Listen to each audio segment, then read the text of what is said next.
Grand Dawn and Great Rising, Cleveland, Ohio, and the rest of planet Earth. Welcome to another episode of 360 Info Network right here on AM 1490 WERE. 360 Info Network is brought to you by the Cleveland Observer, the voice in the community. And today we are also brought to you by the Ohio Black Expo, which is in progress as we speak in what we are calling C-Bus now. We're not calling it Columbus anymore for obvious reasons. So down in C-Bus, Genoa Park, the Ohio Black Expo is in progress. And if you have not heard about it, you need to hear about it. Not only is it entertainment, but there is also an exercise in consciousness. So we want to advise you and encourage you to take advantage of it. It happens on Memorial Day weekends right here in the great state of Ohio. Just a couple of announcements that I would like to make. First of all, we're going to have another installment of Poetry and Percussion at Larchmere Arts next Friday. That is Friday, the 29th at Larchmere Arts, 7 o'clock. You can get in and you can pay at the door.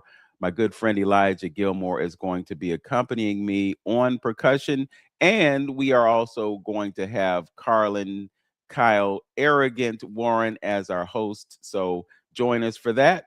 Also, we are going to be bringing some authors to you. We're really excited about bringing them to you in the first week of June. So stay tuned. We'll be giving you more on that. And lastly, there will be a performance by Vince Robinson and the Jazz Poets at Poor Behavior in Garfield Heights on the 31st. So stay tuned to the Facebook page and we'll get more information about that. Our brother Antonio is down in C-Bus right now. My suspicion is that he is probably investigating the Ohio Black Expo. He may join us at some point during the hour today. So with that, we want to welcome to our radio program our good friend and brother, M'Bwebe Ishangi. He is the author of a couple of books, including 2048. I read that book back in February. I have been effusive about it. And I think if you have any interest in Afrofuturism, that is a book for you. It is a novel, but it is packed with insight about what's coming down the pike, but also what's going on right now. Also, he has written a book called From Railroads to Robots, and it is an insightful glance at the American economic system and how those moguls, those oligarchs, put everything on the map for them and how we are suffering through not having the resources that they control. So we're looking forward to the conversation that we're going to have today.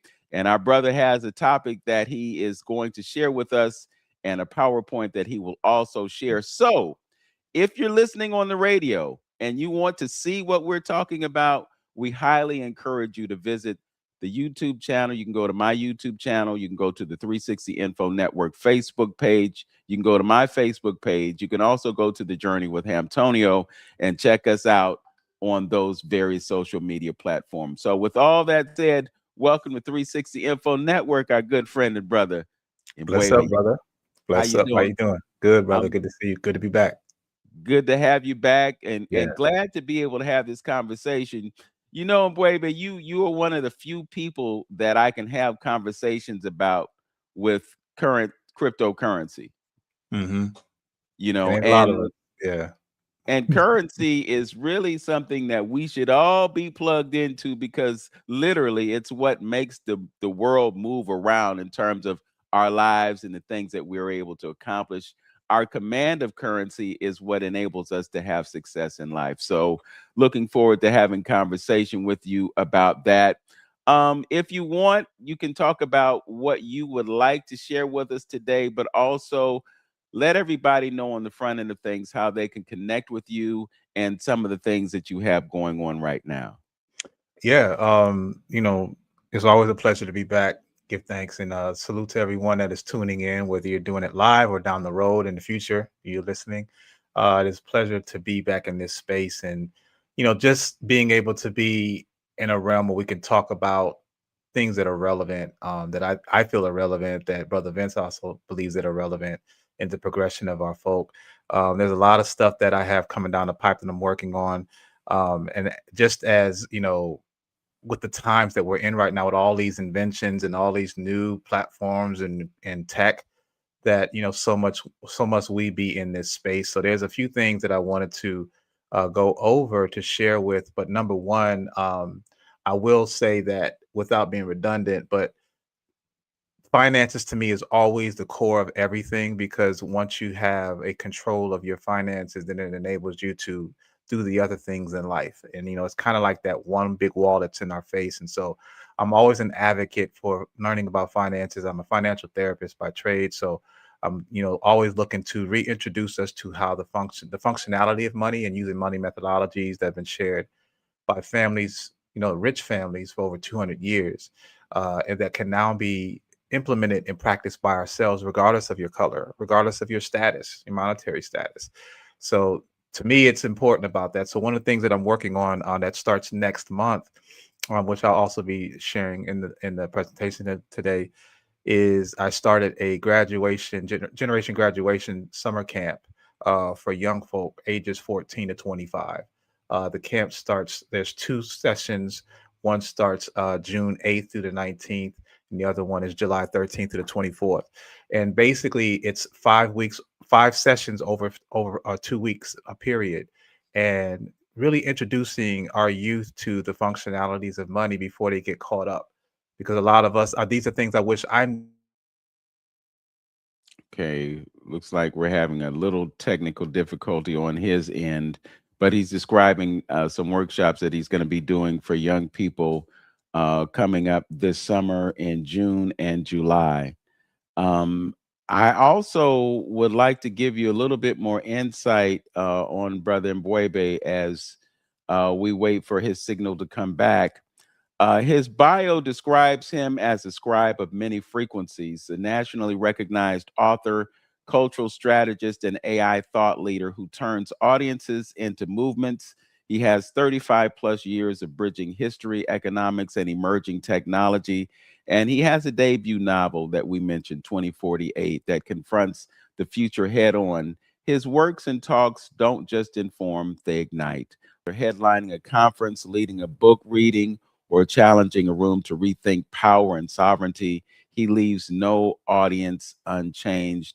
And so we welcome him to 360 Info Network, and we'll be discussing his book and some of the things that he's doing coming up relatively soon. Also, as we again wait for the signal to come back, I just wanted to take a few moments to acknowledge a very dear artist friend of mine.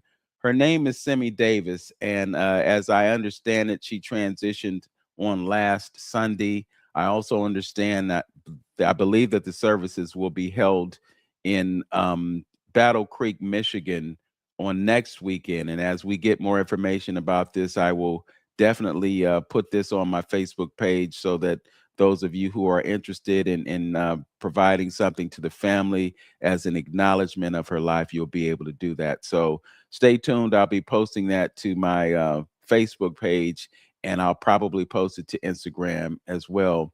Simi and I have been friends for well over 30, 35 years. I've been privileged to do performances with her and to work with her on projects. We were actually working on a project that we were supposed to meet about on the 27th. The meeting will go forward, and we will do the best that we can without her. She was really brilliant in terms of her business acumen. She at one time was the executive director of the Hitchcock Center here in Cleveland. And she also had her own company, Seven Streams Consulting. We performed in a band together called Timbara for about 2 years. We were at the Rock and Roll Hall of Fame and Museum on King Day for 2 successive years. And I'm not sure that there are any groups that are able to talk about having done that. We did performances at the Happy Dog when it was over there on Euclid Avenue and several other places. I remember one time we did a gig at the Federal Building for a group of employees there. So, just some great memories. And I know that, it happened suddenly. And when you talk about age, you could say that, we're contemporaries. So I'm saying relatively young, but things happen when they happen, and we don't always know the why of it all, but we do know that she touched many lives. And so it's just great that we can look back at a life well lived.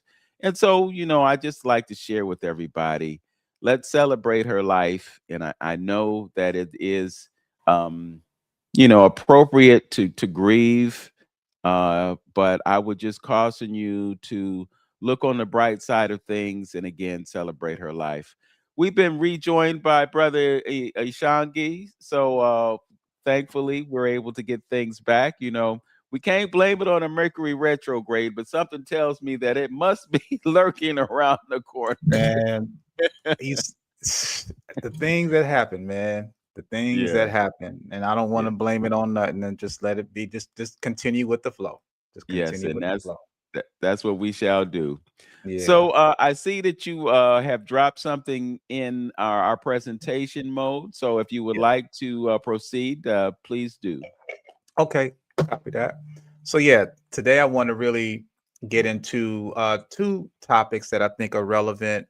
As I was speaking about, I don't know how much you caught when before I got cut off, but I was speaking about the importance of finance and financing. Learning about money allows us to focus on the other things once you have your finances, to understand the game and can put your plan in place so that we can do the other things that we are really here to do. Money is just an obstacle, I believe. But it's something that we must address in order to free yourself. So today I want to talk about measuring your wealth in days, not dollars. And then I have another piece that I've been working on that is really, I think, in conjunction with why I put out 2048. Uh-huh.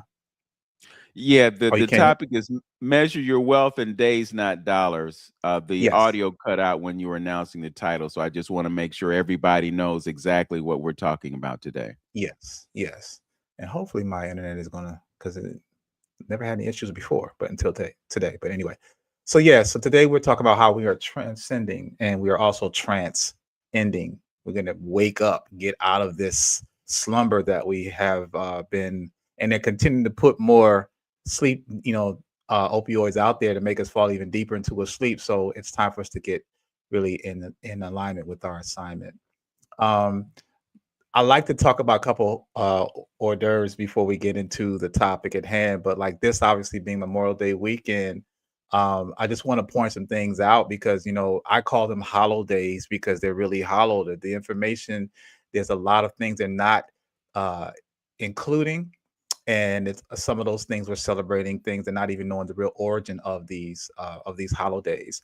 But basically, if you think about it, this is America's bicentennial and a half anniversary. And of its 250 years in existence, it's been at war for 93% of its existence. And so that means that since America's founding, roughly 20 years has been at peace. Every other year have been at war with somebody else. They also have roughly 400 military interventions since 1776. So when you think about this, how they can have bases, army bases, military bases all across the world, but there are no foreign military bases on American soil, which is interesting. I think to point out. Um, and half of those interventions have occurred after 1950. So they've ramped up the whole, pillage of wanting to take over and control everything. And over a quarter of them have been since 1991 with the post-Cold War ending. So we're seeing that America is a very violent country, as much as they talk about land of the free, home of the brave. But being that we have this holiday coming up called Memorial Day, a lot of us are honoring soldiers, but not understanding what the true origin of Memorial Day is.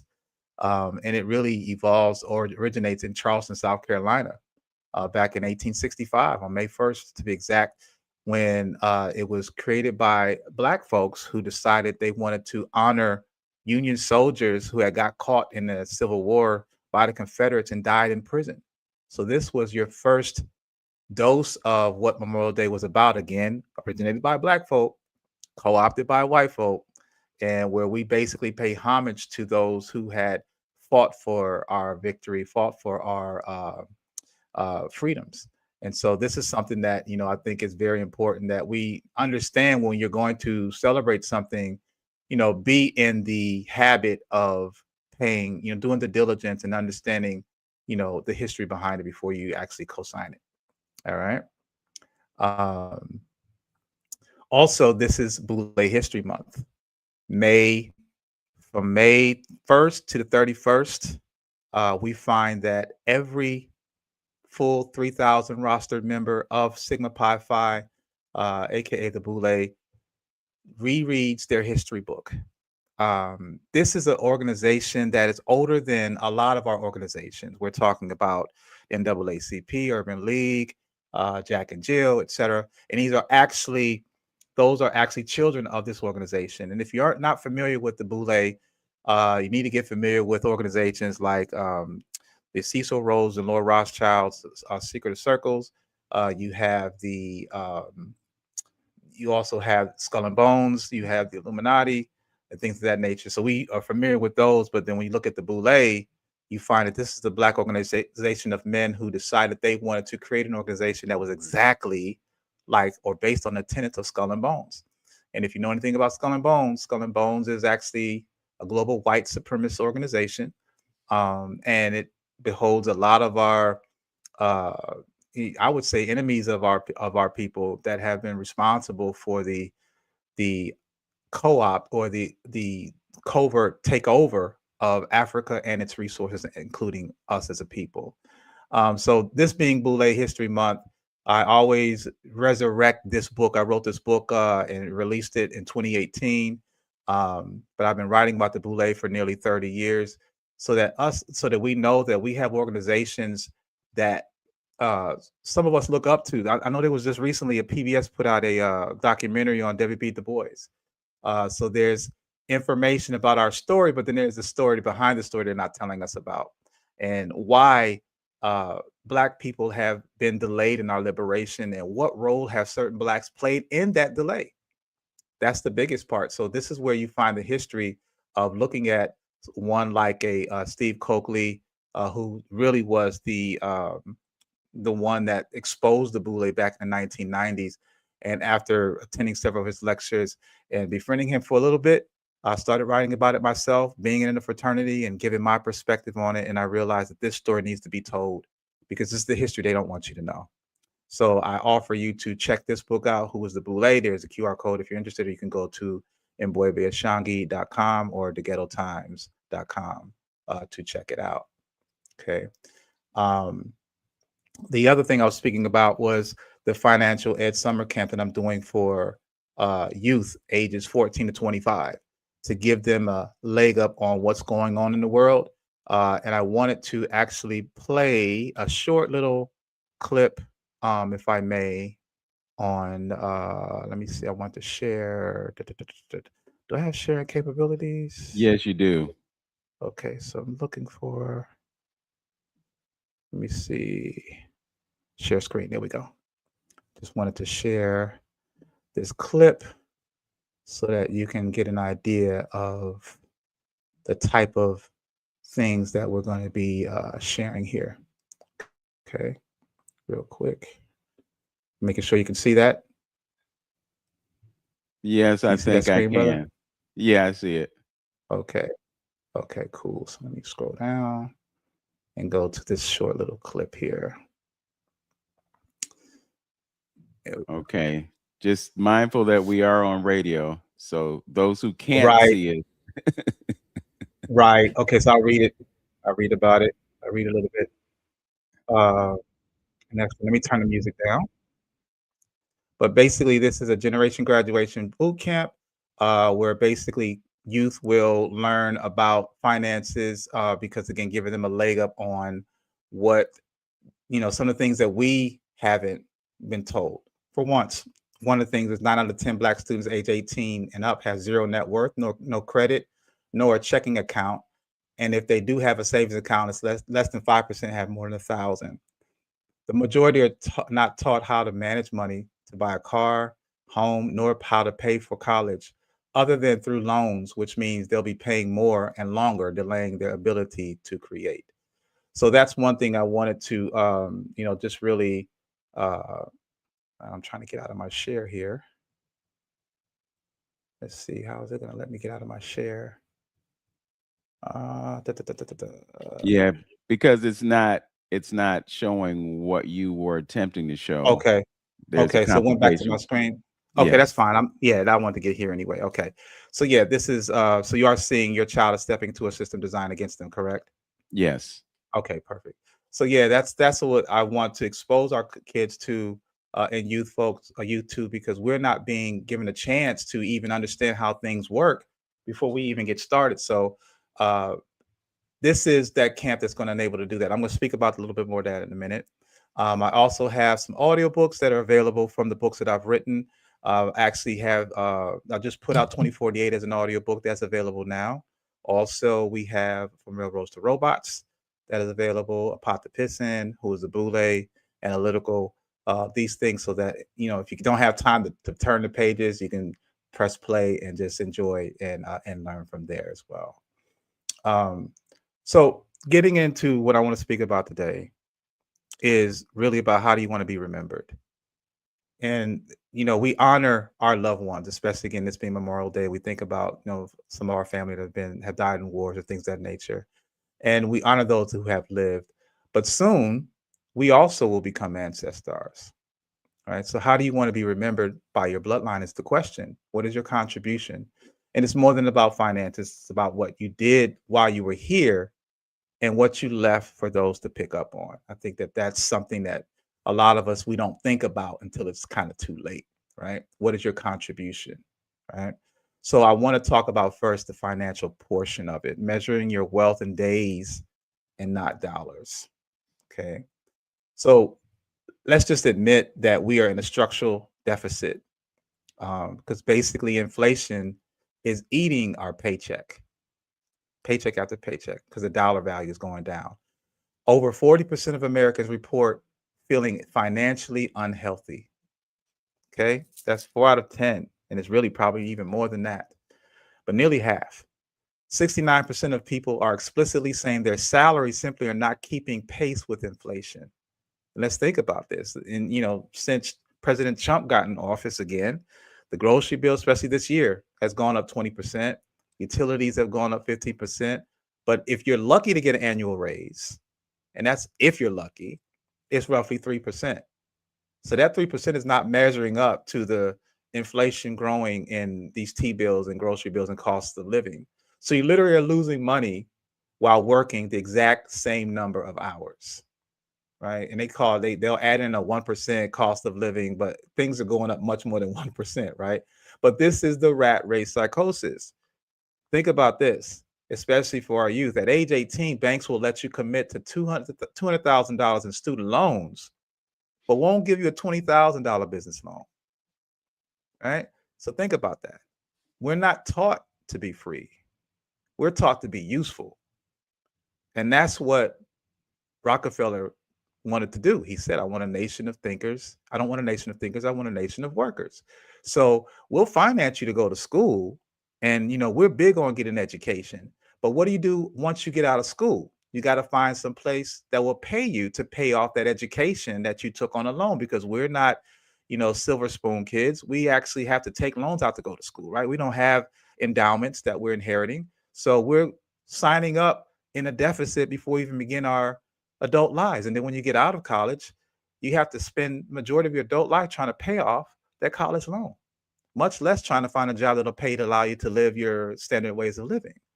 So this is how we get caught up into we dig ourselves in this trench, and people just call it adulting. This is what everybody does. So not everybody.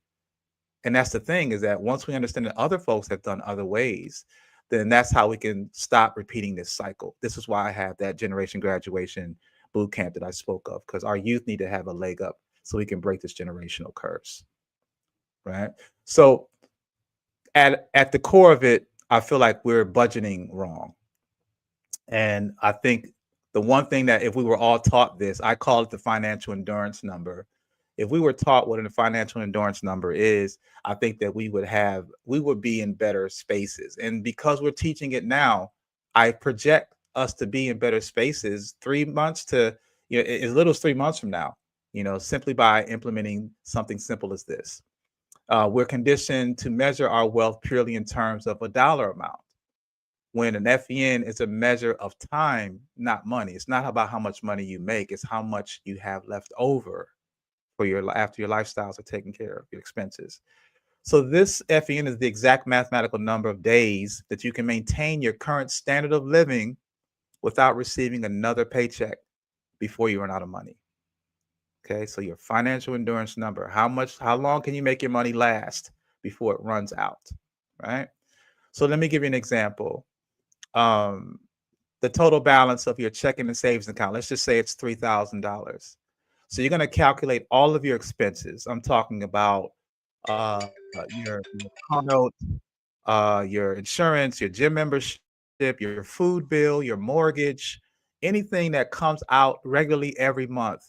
Let's just say that you're paying it on a regular month, and it has a fixed dollar, roughly a fixed dollar amount, right? Including going out and hanging out, right? If you do that, go to the club every other week or something, or get your hair done or your nails done. Those are expenses that you're paying every month. So let's just say if you break that number down into 30 days, and I'm lowballing it, is that it costs you about $100 a day just to exist, right? So $100 you're spending every day to exist, right? When you break the numbers down. So that means if you got $3,000 in the savings and checking and you're spending $100, that means your FEN is only 30 days. Okay, that means you can only use that $3,000. You're spending roughly $100 a day. So that means you got within 30 days, you're going to have blown through that $3,000. So this is what your actual wealth is. So the question is, what if you were to get laid off suddenly and you had just those $3,000 in your account? Well, that means that unless you find another form of income, after the 30th day, if you're living by the same lifestyle, you're going to have nothing. So you need to actually figure out, how can I find another means of income to get through my next 30 days?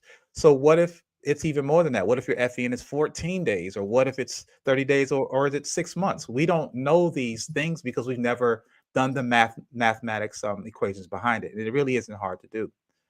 But measuring wealth strictly in time exposes the extreme fragility of relying solely on a high salary. What if you were making $200,000 a year, right? Well, if you were making $200,000 a year, but you have a massive mortgage, you got crazy cars and incredible high monthly expenses, their FEN might just be 12 days, depending on what they're making a month and opposed to what they're spending. So despite even a huge salary, they are highly financially vulnerable if they don't have this FEN in order in place. This is how we get deeply entrenched in the rat race, because we don't know exactly, we might know what we're bringing in, but don't know exactly what's going out. And we haven't done the ration between the two. So in contrast, if you did know these things, you could look at someone making much far less, like $50,000 a year, and they live completely debt-free. They have highly controlled expenses, and they built some of the modest savings. So their FEN might be 150 days. So really, again, it's about understanding, how do you measure your time, not how much you make, but your time in days, and how you can live off of what you have saved. These are things that I teach in my crypto woke financial sustainability movement, where I have courses on teaching us things of this nature. So if you are interested in learning more about this, feel free to log on at cryptowokemovement.com, and I'd be happy to be of service on helping you get to learning how to live off your savings and investments. All right. So now this is really the thing that I want to talk about this today, is that we are in a space where there's so much going on that we're becoming the deer in the headlights, and we're just looking at headlights and we just don't know what to do. We're in pause mode. We don't know how to move because it's just so much going on. We don't know which way to turn, which way to work. What should I be learning now? I just learned this, now it's irrelevant. All these things we're being purposely inundated, and we are in the information age. So as we're in the information age, understand too, all information is good information. Sometimes it's too much information creates stagnation. And I think that's where we're at a space right now, where we have just too much information and folks aren't knowing what direction to go with it, right? So I want to bring up this point that I learned from a movie not too long ago, but it was a quote by Michael Hopf. And he said that hard times create strong men create good times create weak men, and weak men create hard times. So I added in there that this is a cyclical evolution of a lesson unlearned. We're going through this psychosis, this cyclical psychosis, as we speak, because right now things are getting hard. But the beautiful thing about when you're in hard times is there are some folks that will stand up and create strong men. And I will also put in there women, because we absolutely need our sisters just as much as we are needed. So in those hard times, we're creating strong men. And then also those strong men are going to create the good times we're looking for. But the problem is when things get good and things are going well, we take our foot off the gas and then we start to relish in the good times, and that creates weakness. And in that weakness, right around the corner is going to be more hard times. So I feel like we're in this cyclical spiral thing here. And at this point, I think we're at the hard times creating strong women and men, because things are coming and we're again being inundated, and not everybody's going to make it. And it's your decision on whether you choose to, because if you choose to allow them to give you what they want to give you, you've already counted yourself out. So it's a point of what type of person do you see yourself as, and then aligning yourself with other folks that are having the same mentality. Because there is a fight going on. History is always written by the winners, right? Napoleon is known infamously for saying, "What is history but a fable agreed upon?" So we must become the tellers of our story, else it will be written or calibrated by someone, and now something else like AI, right? So we must become familiar with AI or be left with whatever they will give you. That is if there's anything to give.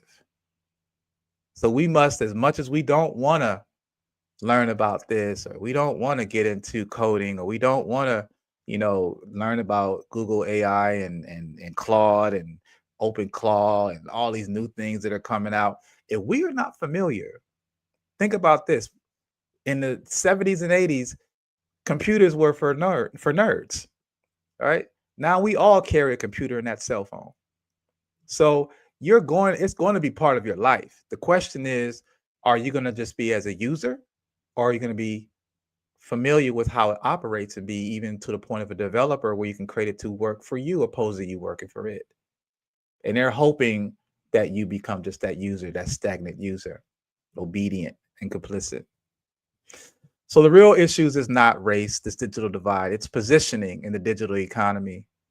And positioning comes down to early exposure, environment, education systems, and financial conditions. And when we talk about our people, which I call people, Poatis, or people of African descent in the United States, we have slightly lower averages, largely due to access gaps, not capability. It's not that we're stupid. We're just not getting exposed to these things. And so with exposure, we'll excel. So, and exposure is based upon our interest. So this digital divide, Poatis households are less likely to have home computers, reliable broadband. That gap directly impacts skill development early in life. That alone. Plus the education and pipeline effects. So Asians are more represented in STEM degrees and tech career pipelines. The economic layer also we have with device ownership, software exposure, coding, and advanced skills. A lot of us are, when I look at our youth, I mean, they're making reels and making video, but they're not developing apps. We're not in that space. So if we were in that space, we would have more wealth. If we have more wealth and intelligence, then we could have a better say on what the trajectory of our lives are going to be. But I understand this, again, this cycle that we're going through, that is all propelled by us, what's called a seculum. And Strauss-Howe generational theory brought that up about big events in history happening in cycles based on groups of people called generational archetypes. So each generation We have a new period that lasts about 21 years. And with that, we find new things coming on the scene, new different social, political, and economic changes. Okay. And these periods are part of an even bigger cycle known as a saeculum, which usually lasts around 85 to 100 years. So when I think about roughly 85 to 100 years ago, this is why I wrote my book, From Railroads to Robots, because I systemically went down the timeline of the last 100 years where Rockefeller, Vanderbilt, Carnegie created the second industrial revolution, where we had the emerge of oil, railroads, and steel, and then we had J.P. Morgan with banking. And I then compared them to the current oligarchs that we have in the making, which is your Bill Gates, Elon Musk, Jeff Bezos, etc., where they are now with the same narcissistic ideology of thinking they know what's best for the world, that they are now making decisions, and their decisions are eugenic based. They're not thinking about us. And even with themselves, they call themselves, useless cattle. So they want to eliminate majority of the people on the planet through various measures, but their focus is on keeping melanated people either in check or eliminating altogether. Right. And we're not in these discussions. We're not even having discussions to combat it because we're too busy, TikToking and shucking and jiving. So let's talk about this industrial revolution, because when you look at history is so important. Asa Hilliard has always talked about history. If you want to study it, you want to know it, you got to do it in chronological order. You got to have dates. When you have dates, then you can understand where were we in this space, right? So when we think about this, we've gone through what's now 4 revolutions with industry. The first one's happening in 1765 with the mechanization. We had the steam engine, the cotton gin, etc. Then we had 1870s. We had the second revolution where we started getting mass production. We had, the emerge of electricity, and then we started bringing in oil. And then we have the third with automated production in 1969, roughly. Electronics started coming on the scene, and today we're in new technologies, right? So we understand also that in Industry 3.0, or the third revolution, industrial revolution, is the information age when that came on the scene. And many fail to realize or recognize that AI cannot exist without information, or the IA, information age. And IA itself echoes a deeper origin, an older AI, not artificial intelligence, but ancestral intelligence, the first form of knowledge, wisdom, and data passed through generations. So Industry 4.0 started in 2011. And since then, we've seen rapid tech advances in the 21st century, including artificial intelligence, robotics, the cloud, and the Internet of Things, biotech, and quantum computing, blurring lines between the physical, digital, and biological worlds. Things that we saw in the movies in the 90s, we're now seeing today. And I'm still amazed by that. But this is called that digital age, 3.0. When we talk about started in 1947. If you go back and think about it, if you're old enough, you can remember when these things came on the scene. We started seeing core technologies, transistors and microprocessors, digital computers, fiber optic communications, and the web. We also saw an economic shift where values moved from manufacture of physical goods towards information, data, software, and knowledge-based services. This was called the knowledge economy. And then we had communication changes, where we had near instant and global exchange of digital info and massive scaling, like email. We don't have to use snail mail anymore. When you write a letter, it would take 2 weeks at least to get a full correspondence. I send a letter, it takes a week to get there, and then you send it back to me, it takes another week. So that's about 2 weeks to just have one form of exchange. Where the internet, when you put an email, it goes instantly, as we know. But there was a time before that we had to wait. And some of us remember those days. Social impacts, new forms of work, remotely, platform work, changes in education and civic participation, and reshaped media entertainment landscapes. So we started seeing now that we were becoming more social, a broader reach. I can now talk to people in Africa. I don't have to just be confined to in my city or my neighborhood. But some of the challenges are that there's information overload and also attention scarcity. We've also seen an array of misinformation, privacy and data control issues, digital inequality, and concentration of power in major tech platforms. So there's been the good and there's the bad.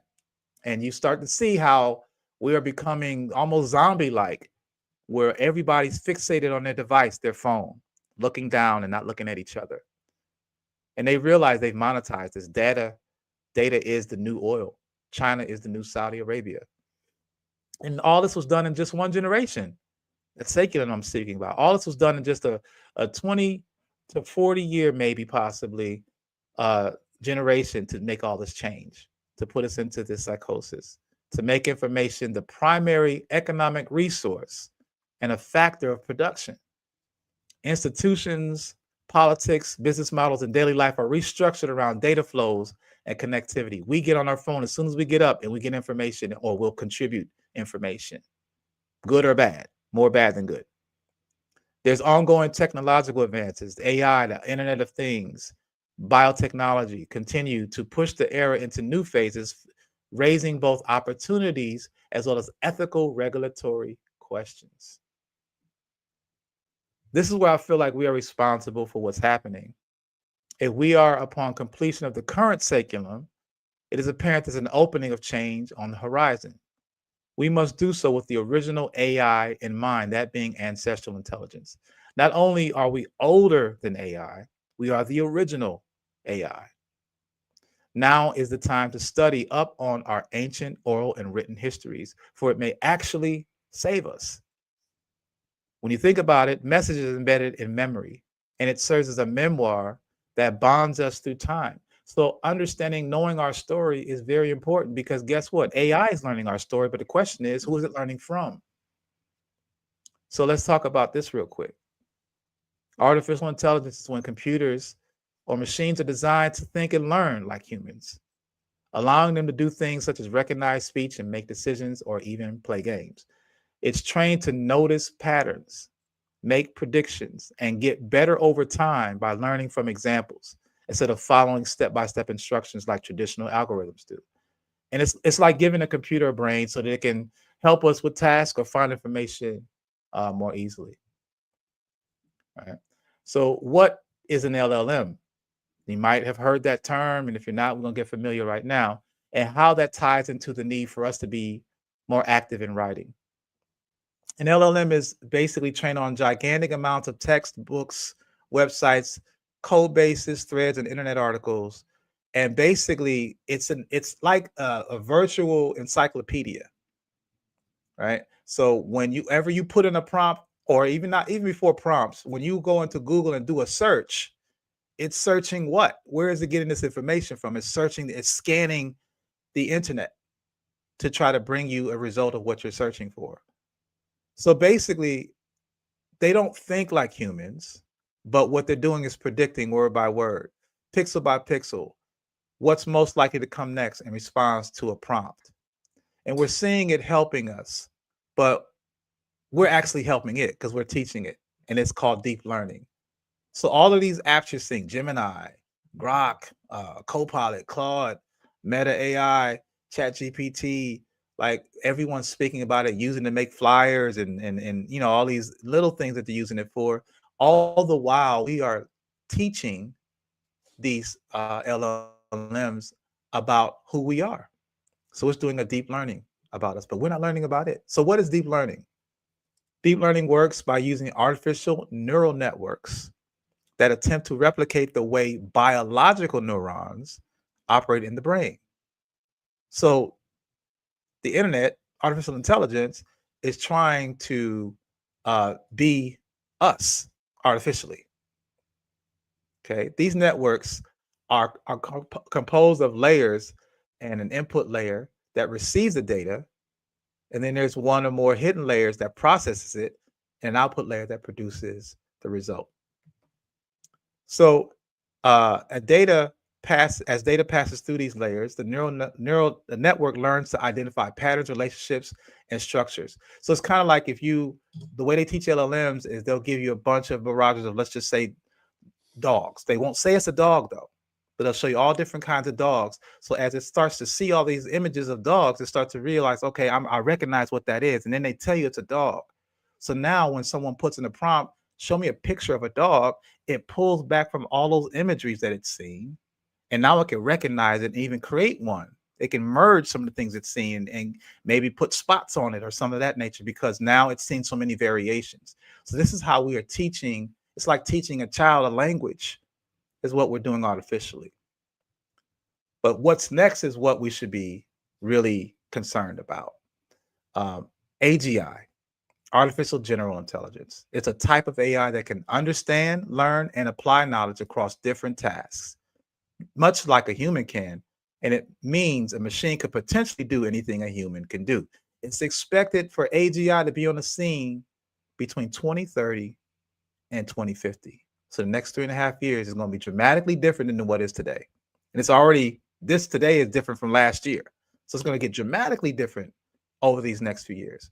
The next one is ASI, artificial superintelligence, which goes beyond that. It's when AI becomes much smarter than the best human minds in every area, including creativity, problem solving, and emotional intelligence. Essentially, it's an AI that surpasses human abilities entirely, and it's expected to be on the scene around 2040 to 2099.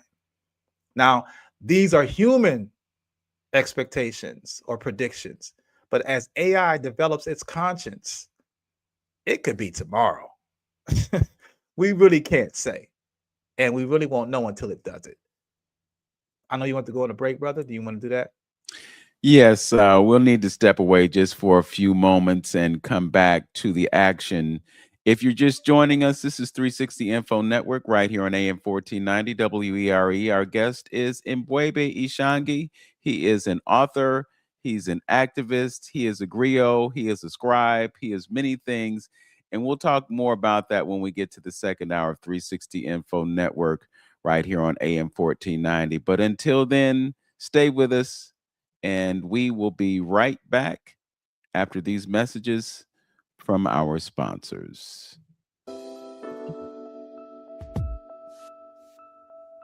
Cleveland has stories worth telling and voices that deserve to be heard. That's why the Cleveland Observer is proud to sponsor 360 Info Network with Vince Robinson and Antonio on AM 1490 WERE, where truth, culture, and conversation come together. Each week, host Vince Robinson and Antonio open the door to powerful discussions, from the arts and community history to the issues shaping our neighborhoods today. And the Cleveland Observer is right there with them, shining a light on the people and movements building a stronger Cleveland. Tune in to 360 Info Network and visit CLEobserver.com to read, watch, and share more stories that inform, inspire, and unite our community. Because together, we are Cleveland's voice. Also want to invite you to travel down to CBus, the city formerly known as Columbus, and check out the Ohio Black Expo. It is in progress right now, and it will be also on tomorrow. So if you missed it today, you can get down there tomorrow and take advantage of the festivities. Unity, reunion, parade, cookout, line dance party, backyard, barbecue, fish fry, vegan soul, black business, food truck, networking, outdoor, concert, music, festival, celebration of the year. It is an amazing experience. You have people from all over the country. This is my second year attending, and they over-delivered. So if you haven't come before, you need to come. And you know what? I'm just out here vibing. Get tickets now at OhioBlackExpo.com. So you can go to OhioBlackExpo.com and get some more details on what's going on. I know October London is going to be the headliner on tomorrow. And I also know that Victoria Dillard and Philip Scott are some of the intellectuals that will be a part of the festivities. So again, you have another full day tomorrow, and it's not just the entertainment or the intellectualism. There's also going to be a lot of good food down there. And yes, they do have a vegan vendor. So if you're like me and you live on a plant-based diet, you can go down to CBus and you can get your grub on in a conscious community. How about that? We're going to return to 360 Info Network with our guest, M'Bwebe Ishangi. He is doing a great presentation, and I encourage you, if you're listening on the radio, you can go to the YouTube channel. You can go to my YouTube channel.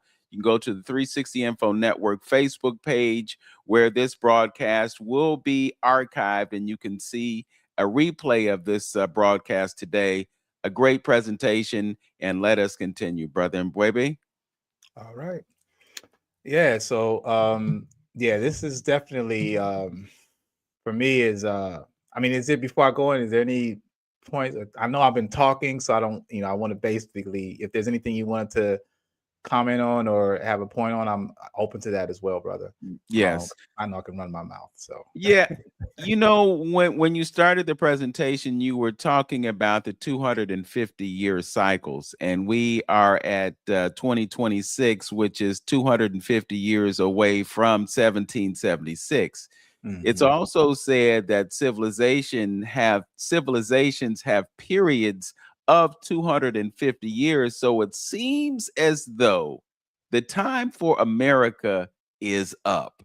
And you talked about some other things about those 4 stages, where what happens when you have weak men. And it seems like we might be in that phase right now. So before we go to the second hour, let's just talk about the rise and fall of civilizations and where the United States is with respect to that 250-year cycle. Wow. Yeah, that's why history is so important. I mean, we really are caught in the present of thinking, well, one, people think that civilization is only 2026 years old, which is asinine. Like, the planet is much more older. The species itself were much more older than 2,000 years. And then you have the audacity to create BC, before Christian era, and then you count backwards, which doesn't make sense, because how far back do you want to go? You know what I'm saying? But that's the part where we think about how, when you start to question everything, you start to realize that there's a control mechanism behind it. That's the biggest part that I'm understanding and learning today, is that it's not educating you to know, it's educating to program you. And they're feeding you what they want you to know. So when we think about timelines, as I mentioned about what Asa Hilliard said, and studying it in chronological order, you start to realize that what are they omitting? What part are they not including in our story? Why aren't they speaking about the Nile Valley and Kush? Why aren't they speaking about where were they during that period? Were they even around? These are conversations that aren't happening, because if we start to do this digging, we start to do this research and go down this rabbit hole, we'll find just how irrelevant they are. And we'll actually see the game that they've been playing. We'll start to see that this Wizard of Oz is really this small, puny white man that's been sitting behind this curtain, projecting themselves as this omnipotent power, opposed to realizing that we have all been, bamboozled, right? But yeah, when we talk about the timeline, I absolutely believe that we're at that part where we're in a very weak stage. There's a lot of weak men, but in this backing up in the corner phase, we are going to be create those that will survive. Will be the strong women and men. Those that survive. There will be casualties. I'm not prophesizing this. I hope that it isn't that way. But because people aren't wired to do for self, they're going to be an automatic casualty. Yeah. Well, one thing that's relevant, because we're talking about money and we're talking about wealth not being necessarily the currency itself, but the time. We're in a place where we're seeing the end of one system and the beginning of a new system, and that new system is a new financial economic system. And that's one of the reasons that this conversation is so important, because most of us have no idea of how money works. We don't fully comprehend the importance of understanding the Federal Reserve System. We don't know anything about the US dollar being the world reserve trading currency. We know none of those things. We, as you pointed out in the presentation, we hope that we get 3% a year, but we're living in an age where inflation is actually 10, 20% 6%. You know, Mhm. I mean, just think about it, brother M'Bwebe. About a month and a half ago, gas went from $2.50 a gallon to $3.50 a gallon, and then $5 a gallon, and now $6 a gallon. And you're still stuck with what you get paid every week. Right. How can you ever get ahead? And they're consciously aware of this, and they're using that paradigm to maintain control of us. They control us through energy, they control us through the food, they Yep. control us through the media, they control us through education and religion, all those things. And unless we have a certain level of conscious awareness of how we can manage our realities, then we're just subject to their control, and we have absolutely no sovereignty whatsoever. We got Wow. about a minute, and we're going to make a transition to the next phase. Okay.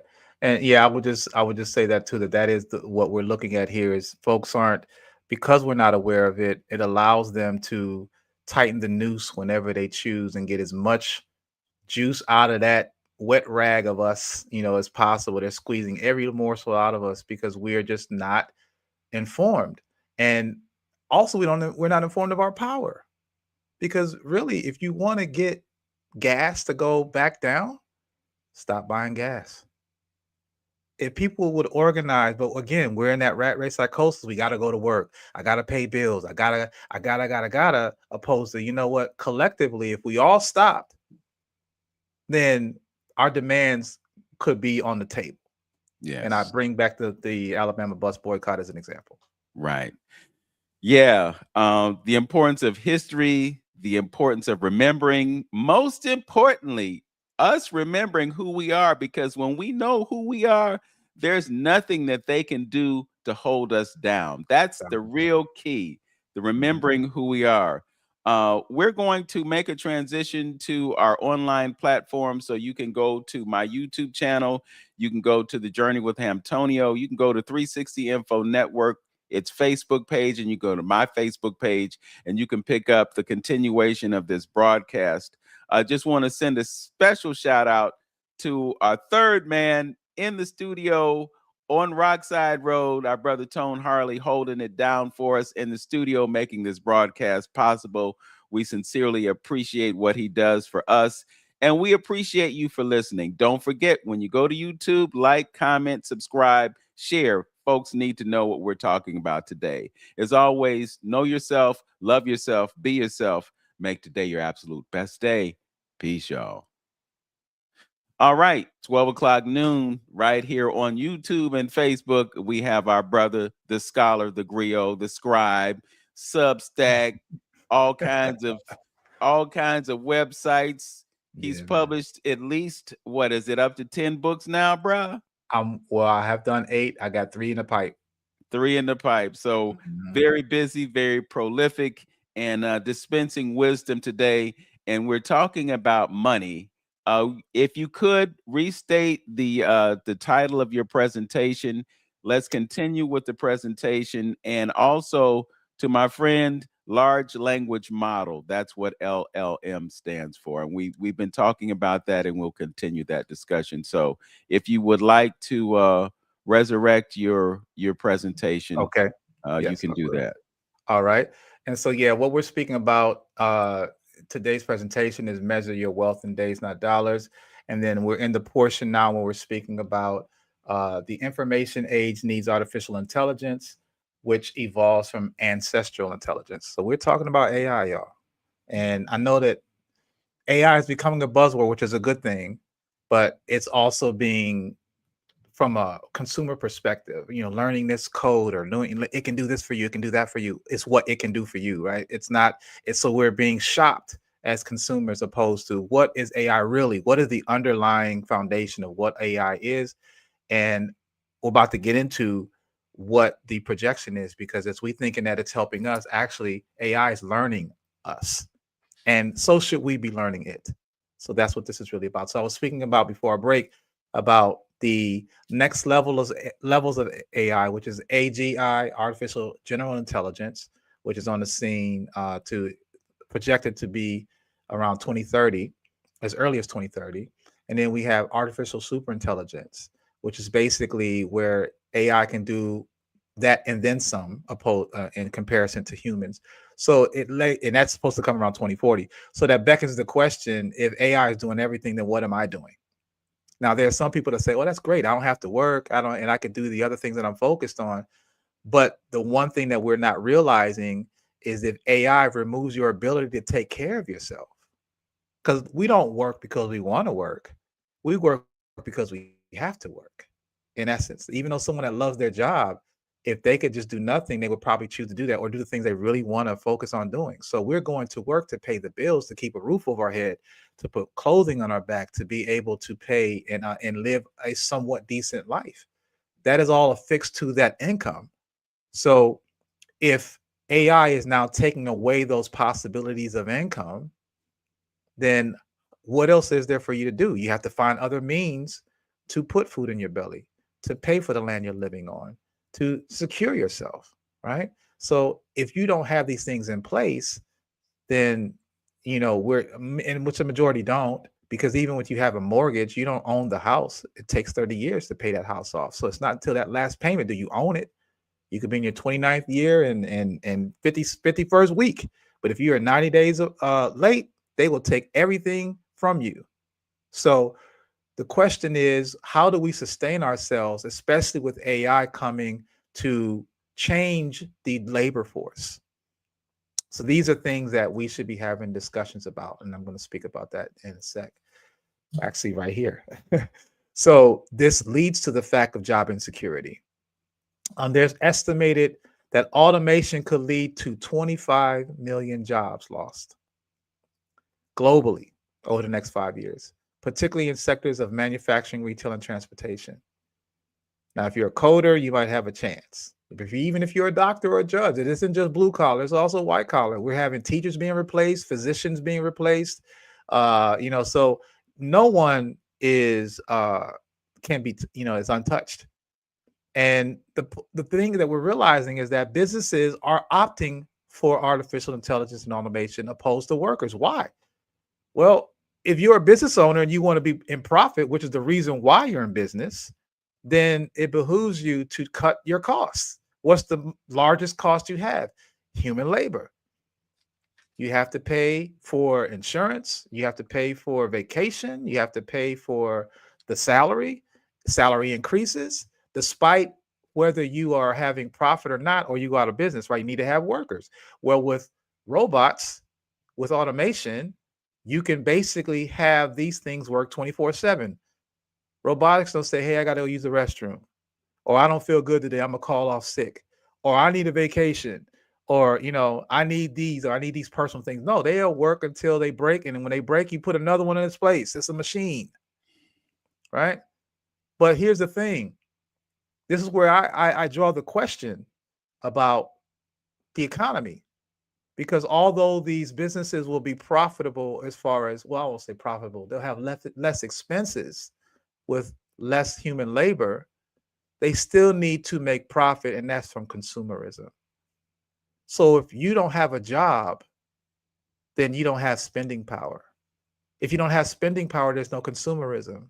So how does a business remain profitable if they have a product that no one buys? So this is where we're seeing what's happening is these are discussions that are happening behind closed doors that we're not a part of. So they're bringing up the idea of UBI, Universal Basic Income.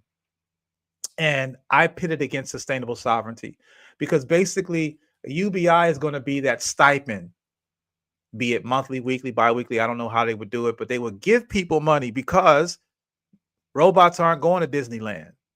Robots aren't getting on the plane to fly to Chicago. Robots aren't going to the Super Bowl. Robots aren't playing. Well, they will be playing football in a minute. But the point is that, entertainment, consumerism is based on materialism, and robots are the material itself. So yeah, we may buy robots, but at some point we still want to go on a vacation.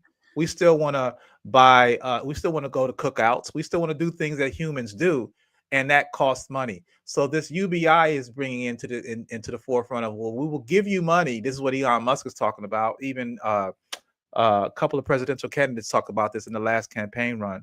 of creating. Even Martin Luther King talked about UBI, right? Of equality, economic equality, of giving everyone a check.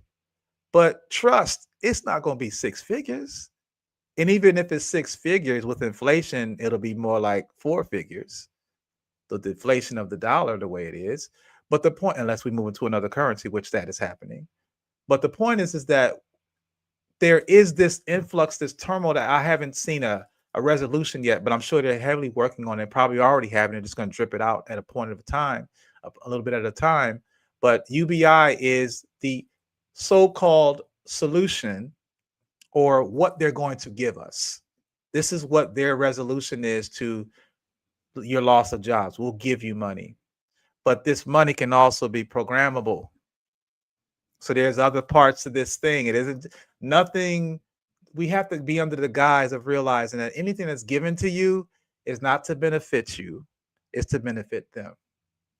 So if you do get UBI, they're talking about, with us moving over to crypto, that we're going to have programmable money, which means that it has a time affixed to it. It has a jurisdiction fixed to it. I could be in New York and I want to fly to San Francisco and I have the money, but they're like, no, your money's not good here. So you can't go to you have to find another, you have to, you're confined if this is your only source to pay for to get to San Francisco. So we have 15-minute cities that are being built to keep everything in you confined so that you won't be traveling to confine you. And I'm not being David Downer here to make you feel afraid of what's happening, but I want you to understand what's happening, that we must become more informed about what's happening. Go ahead, brother. And I think too, some of this is kind of illogical. I mean, you pointed out the fact that it's all about profit for companies, and this is the greatest consumer civilization on the face of the planet. But this is happening against an agenda of depopulation. Right. And as you were speaking, I was thinking, well, if you're eliminating population, then you're eliminating consumers and you're eliminating profits at the same time. That doesn't make sense, brother. You know what the funny thing is I've been thinking about? Again, I'm thinking about the Wizard of Oz. This is all an illusion.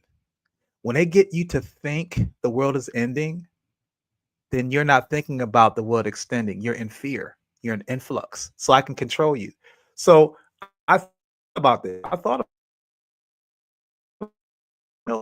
if we validate so much and they want to get rid of us, but what would they do if we were gone?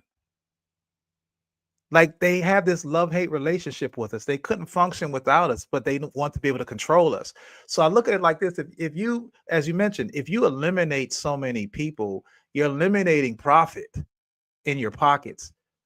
But if I have you thinking the sky is falling and you're too busy in fear and influx about what can potentially happen, all the while it can never happen. Think about this. We have all these nuke bombs and they talk about, oh, President Trump could, with his mental scarcity, he has the war codes and he could send off start a nuclear war.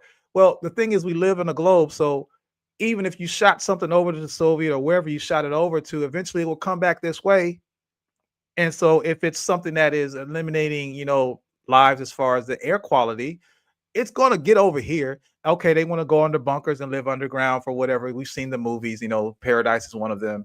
And they're living underground where everybody else is dying above ground. But you're also changing your way of life. If you do something that catastrophic, Wall Street goes down, the economy stops. That means your profit stops. Do you really want to do that? Do you really want to stop making the money you've been making and controlling the way you've been controlling? I don't see that. But we'll put the illusion out that doomsday is upon us so that you won't be in proactive mode. You'll be in reactive mode, waiting for something that probably never comes, like Jesus. Yes. Well, and two, this whole notion of the end of the world, that really foretells the beginning of another world. Facts. And so if we focus so much on things coming to an end and we don't look forward to the new beginning, then we miss out on the reality that we could build for ourselves that exists without the level of control that they want to put on us. You know, we talk about the control of digital currency. And we look at this idea that, well, you know, it'll have an expiration date. You can't use it to spend on this or that.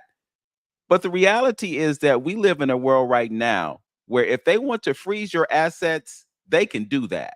Absolutely. You know, it's already happening. So if we live in the fear of what could happen and we don't deal with the reality of what's already here, then we remain in a trap that keeps us in a fear-based reality, survival mentality, and no progress on our part because we don't exercise our power to create the sovereignty that allows us that sustainability that you mentioned. Sustainable sovereignty. That's really an idea that we must get to in order for us to live the lives that we deserve to live, and not the lives that they want to construct for us to keep us in a 15-minute city wearing some goggles if we want to see Phnom Penh or you know, Chichen Itza or the Giza Plateau or whatever, that we go to these portals, these energy centers on the world that once again we have no knowledge of.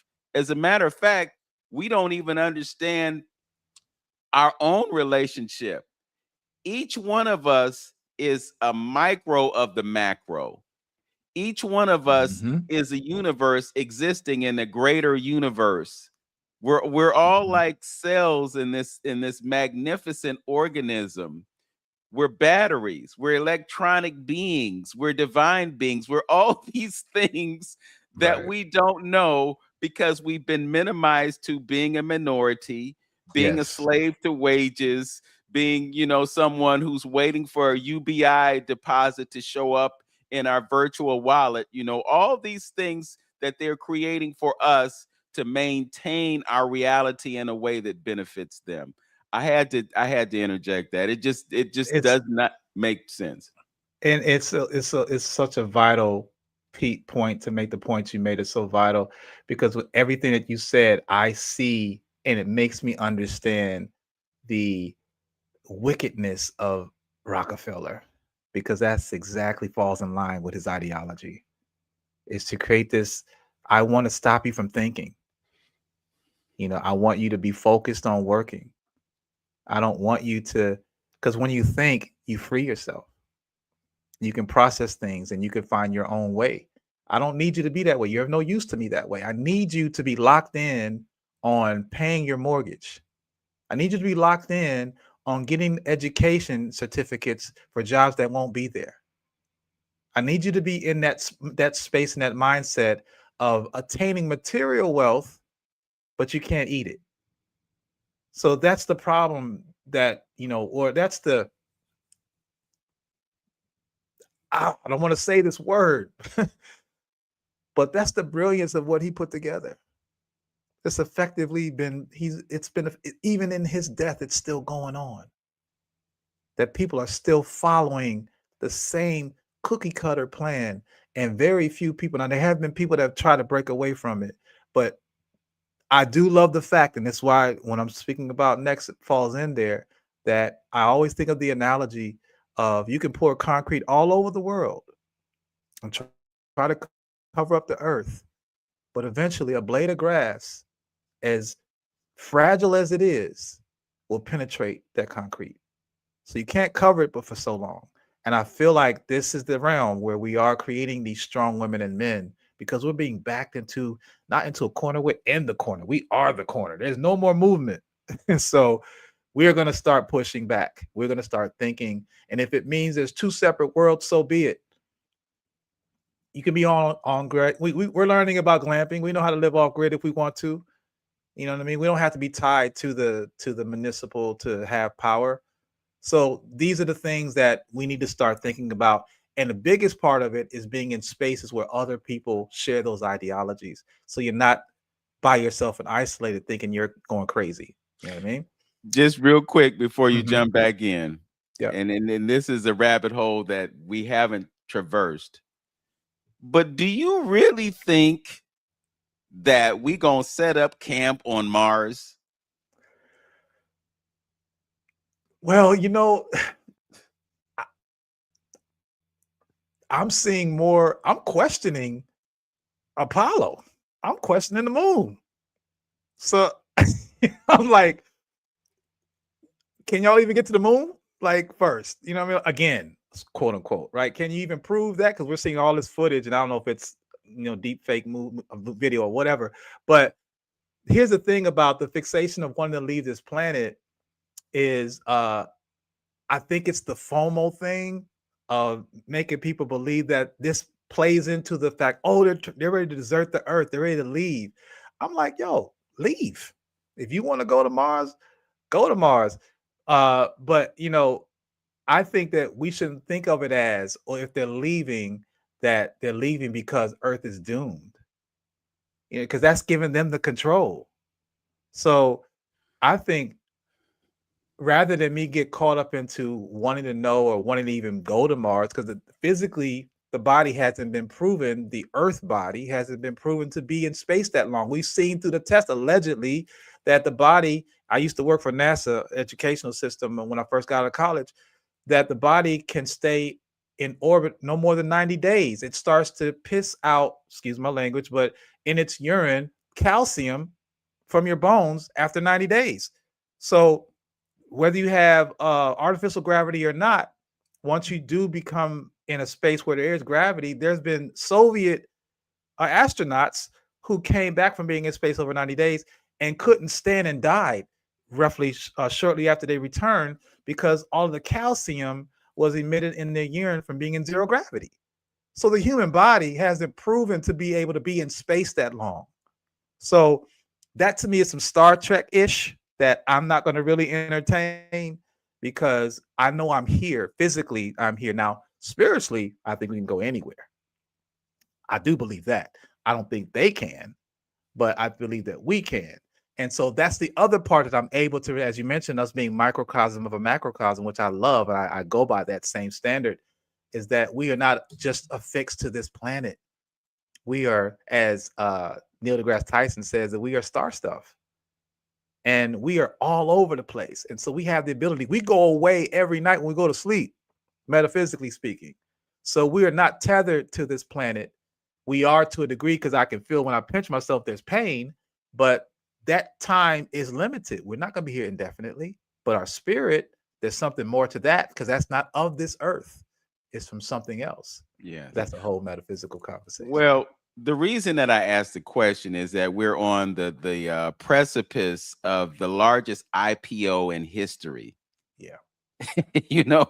And to a certain extent, and this is just me thinking the way I think, it's kind of an extension of the illusion of prosperity that we have because our financial system is based on some things that don't exist. Dollar's not backed by anything.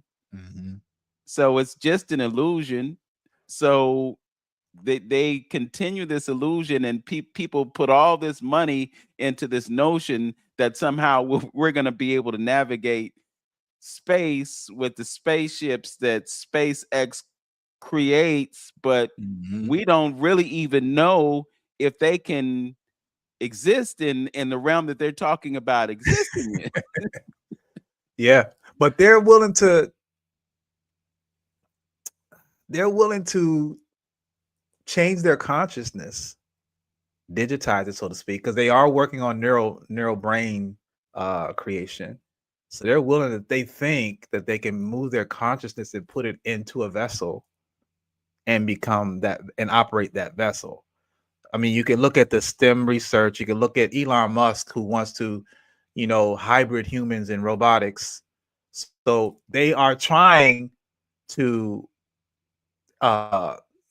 manifest these Hollywood scripts. And for all I know, maybe it's actually happening. It is ancestral. Maybe it's something we've done before. Maybe they have access to some information that we haven't had access to or privy to. But they also have the freedom of the mind to explore. That's the other part I gotta admit. When they're in control of their finances, so they ain't got to worry about paying mortgages. So we can think about, okay, yeah, can we go to Mars? And if not physically, then maybe I could transfer my consciousness into another vessel and I could still be there. Yeah. So they have that freedom. when you look at things that have been put out there about what the government has done, including employing psychics to create things with their minds, including time travel. I mean, you're probably not old enough to remember, but back in the day, there was a television show called The Time Tunnel. And they show people going back in time. And I've seen things online where they have substantive conversations about having an ability to do that. So I wouldn't put it past them to be looking into those things. I mean, you've got DARPA, you know, you've got the Central Ignorance Agency, you've got all these entities that, you know, that are exploring certain possibilities. And then you have your boy from that state over there where crazy stuff is happening, talking about hacking human beings, you know, and basically having complete control by manipulating them, which we already know that nanotechnology is enabling them to do that. Facts. You know, so but anyway, I just had that thought and I had to interject, but please continue. Okay, word. Yeah, I love this, man. We gotta do a talk on that. We definitely got to have a conversation on that. So so let's move on here when we're talking about AI and the impact that it has, because there's eugenics behind everything that Urugu does, right? And so when we're thinking about, you might be hearing this now, which we should be aware of, that there's a high water demand for AI. When we're doing prompts, it's alleged that 10 questions roughly on ChatGPT can take as much as a 16-ounce bottle of water to cool off the servers. And so, if those that may not be aware of, you know, we talk about the cloud, and you're putting your video and pictures and stuff in the cloud, and the thing is like, you know, we think about the cloud because we can't see it, you know, but it's actually a place. It is not up in the sky as they want us to believe. The cloud is a server.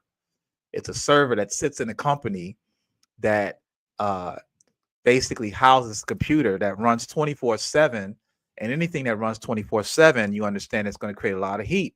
So if you don't maintain and control the heat, it will basically you know, be detriment to the machine itself. It'll shut down, it'll break, it'll even cause catch fire. So they have to use water to cool these things down. Now, in some places, environments where it's cold enough, they'll put, for instance, you know, when you're talking about mining cryptocurrency, they'll put these things in colder climates because the temperature's lower.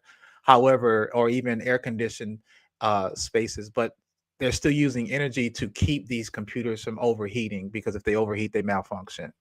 So when we are now using these LLMs to create images, to write books, to do songs, to do whatever we're using it for frivolously, we are actually putting in peril our water resources. And so we're seeing now that there's a jump of the implosion or explosion of AI data centers being built all around the country.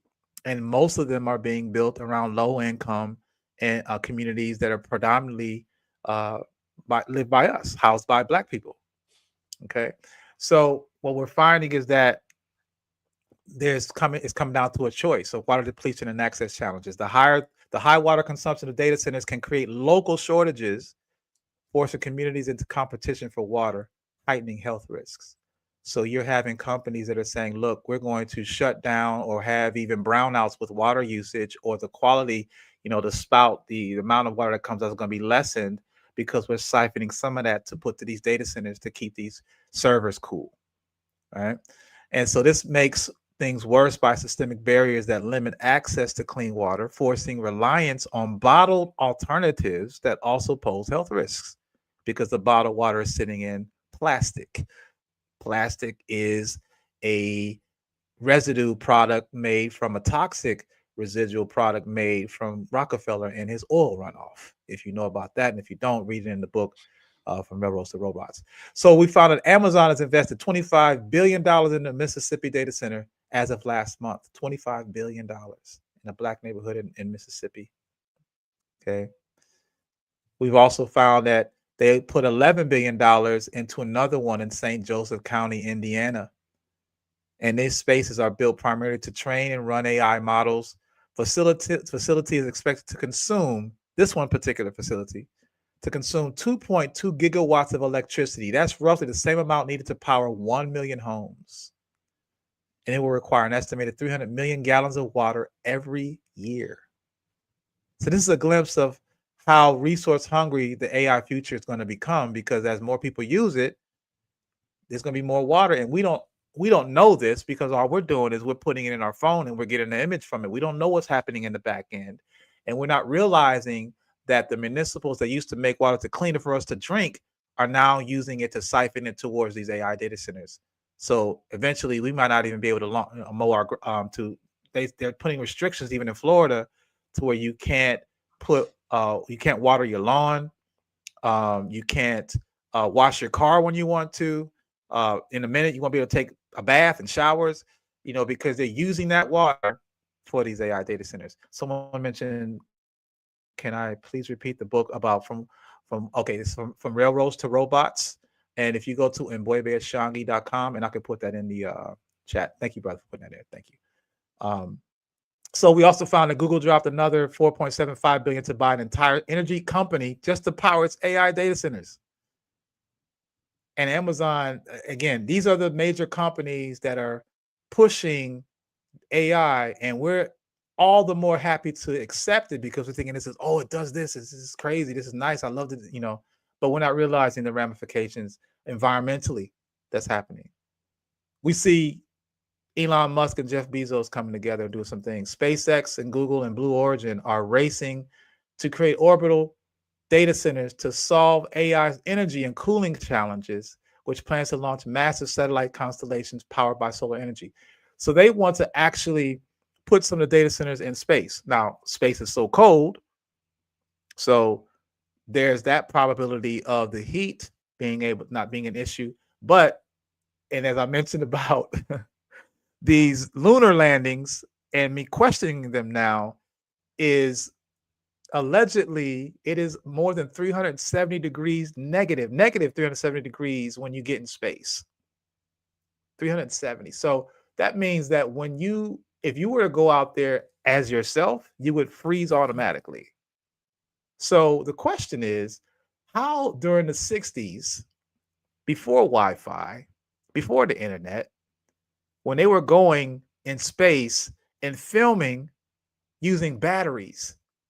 Now, we all can attest, if you know what happened a few years ago, that Tesla, there were people that were complaining about Tesla being inoperable in cold climates. There were snowstorms, and people had to actually leave their car because the electric vehicles couldn't drive, because when you're in cold, it draws the energy out of batteries.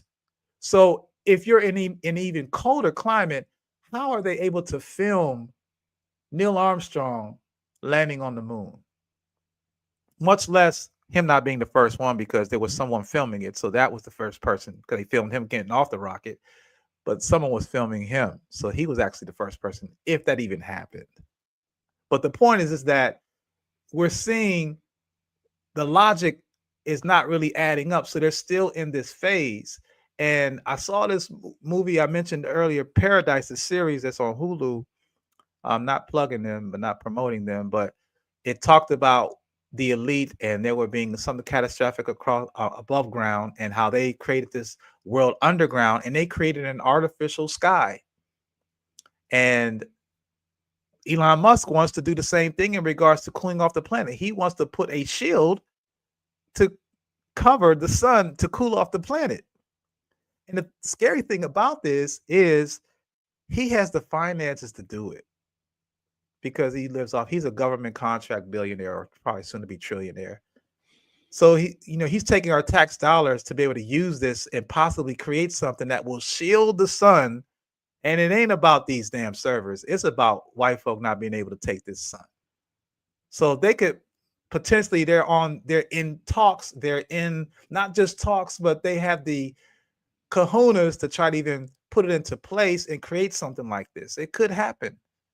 And if we're not in this space to figure out how to counter that, it will happen. Go ahead, brother. Well, I think the other thing to understand about disconnecting us from the sun is that we get code from the sun. Yes. so, Yes. So so much code. yeah. So much binary code. Yeah. I love to look at things like machines now, because we are machines. We are machines. And I'm gonna talk about that divinity of that in a second. But I agree with you, man, that there's so much data that is transferred. If only we would spend time on figuring out what that is, we will really know our true divinity. And we'd be able to deal with Urugu appropriately. But again, this is something they didn't want us to do. They want us to go and get these degrees and get this deck going. So we too busy to think about who we are and what our true missions and why are we really here? What was my mission for being here? Because I did choose to come back. But that's a metaphysical conversation. I keep saying that. Yeah. But this is where the resolve is. This is where we're at right now. Seeing these things, because I don't just want to talk about this is what they're doing, this is what they're doing, and get you all upset, then we leave, and then you go on with your day. No. Where is the action? If you're familiar with this Akobin sign, it's an Adinkra symbol in the center, Akobin, and that is the war horn. It's calling for people to wake up and come together. This is what it is about, is calling all types of people. You know, you're an artist, a painter, graphic illustrator, video, poet, lyricist, musician. You're a healer, you're a shaman, Reiki, herbal astrologist, physical trainer, combat, tech. You're in tech with code writing, IT, cloud AI. If you're a teacher, you're an engineer, you're in farming, agriculture, architect, construction, permaculture, city planner. You're an everyday being. It is time that we start thinking about what do we intend for our future to be. Immediate future, not just for your children and their children, but yours, ours, right now. The next, 2.5 years, 3.5 years, 2030. What are we planning? Or are we just going to accept what they're giving us? So the thing is, as Baba Wayne Chandler said, is that the all is mind and the universe is mental. We're spiritual beings have a human experience who chose to come back for a purpose. And it's time that we get in alignment with our assignment. That we have to understand that we are here more than just to earn a paycheck and pay off and get a home and then retire and then die. No, that's not what we were brought here to do. That got in the way. So if we get our finances right, then we can really think about why we're really here. Imagine when you have a conclave of people that are financially sustainable and the type of brain power we would have in these think tanks. This is what white folks have been doing. This is why they are in position to make and dictate what's going on, because they are in control of their finances. When they control your finances, you can control your freedom, your time, right? So we are the original AI. We are the earliest recorded self-governing and wireless invention. Think of yourself as that machine. Unlike your smartphone, we don't need a cord for self-charging. We get it wirelessly from sleep and sun rays. The last wire was to our mother, where we received not only nutrition for 9 months, we also received massive genetic, neurological, and spiritual downloads, functioning and memory data responsible for the person you are right now. Think about that. When you're downloading, the next time you're downloading files onto a drive or into the cloud, and you see that line going over of the data that's going over, that's always happening wirelessly through frequency since our inception. So what you're seeing in the computer is modified off of us.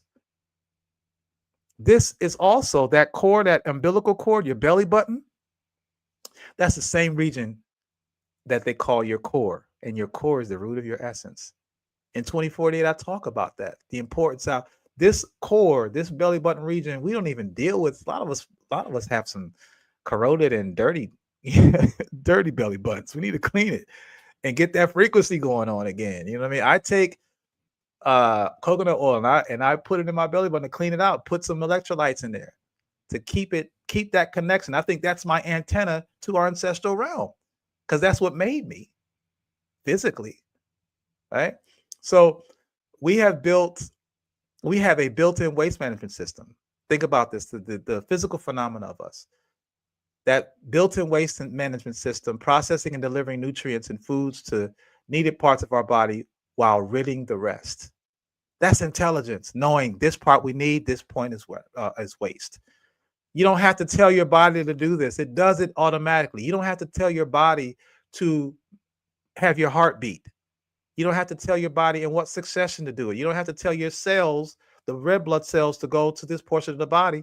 These things are happening automatically. This is a system, and we are a machine. And when we start to look at ourselves as such, I think we start to appreciate the divinity of who we are.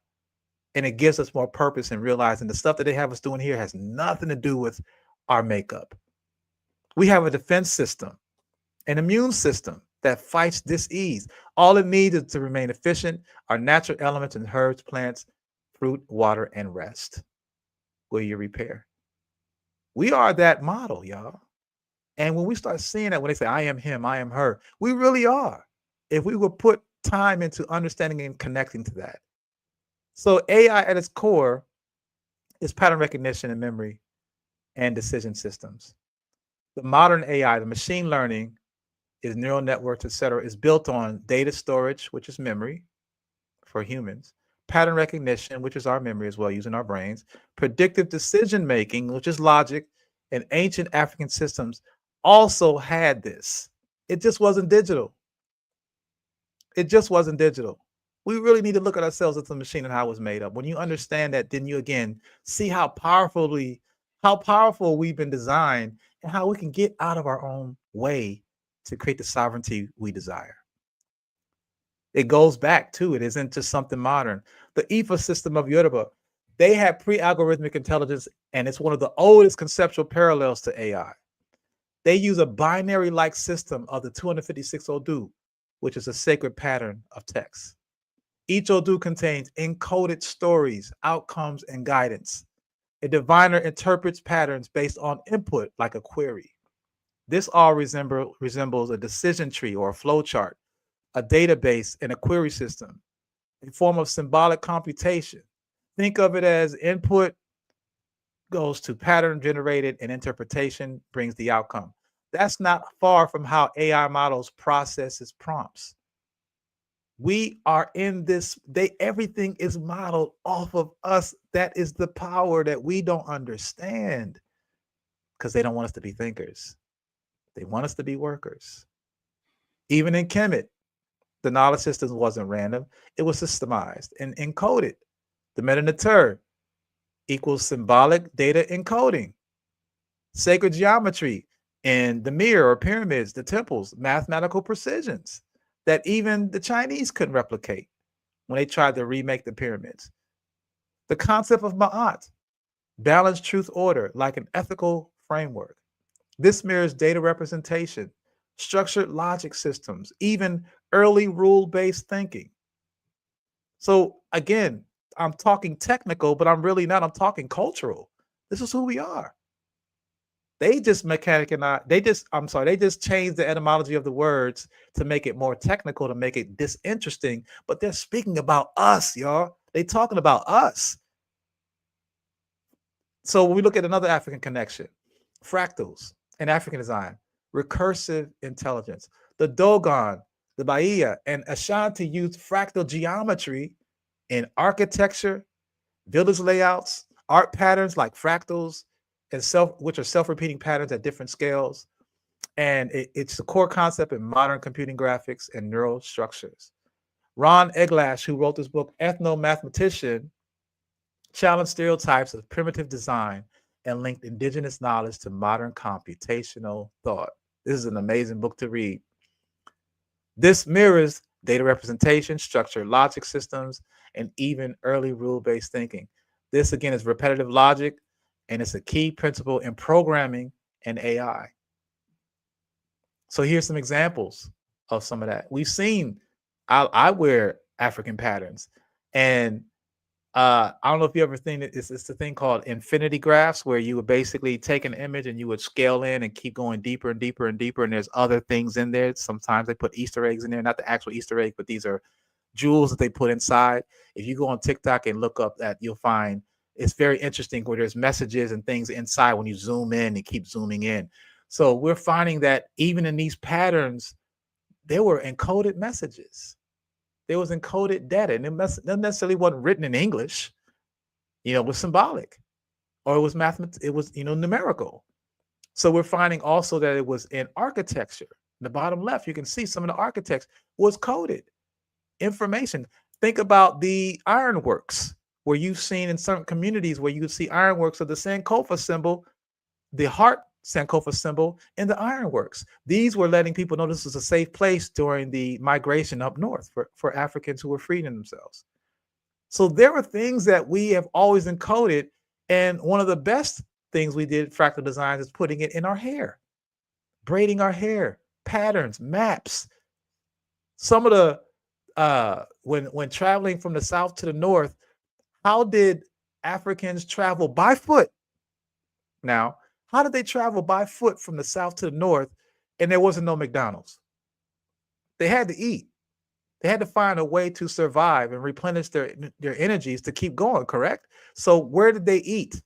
So sometimes you'll find that in the fractal patterns of hair braiding, they would have a map of where watermelon patches were. Watermelon was one of the main foods that were used to replenish, because it's full of water and it also has flesh and the seeds. So that was intelligence of putting it in your hair. And also, even when we came from Africa over to the New Worlds and the Caribbean, sometimes seeds were braided into the hair so that you could plant over here. So we've always been at the forefront of forecasting and creating sustainability, even in the most direst of situations. We still knew how to survive. We talk about how we've always been here. We've been here not just by happenstance, because we planned. We put things in place. So what are we doing now? Are we planning? Is there enough of us thinking about that? Or are we being subjugated to just taking whatever they give us? Because we've forgotten how to think for ourselves. We've been programmed. We're under this spell that we must wake up from. Okay. Sacred other geometry is seen in cosmological theories and spiritual beliefs rooted in ancestry and the afterlife have profoundly influenced African architectural design since the beginning of civilization.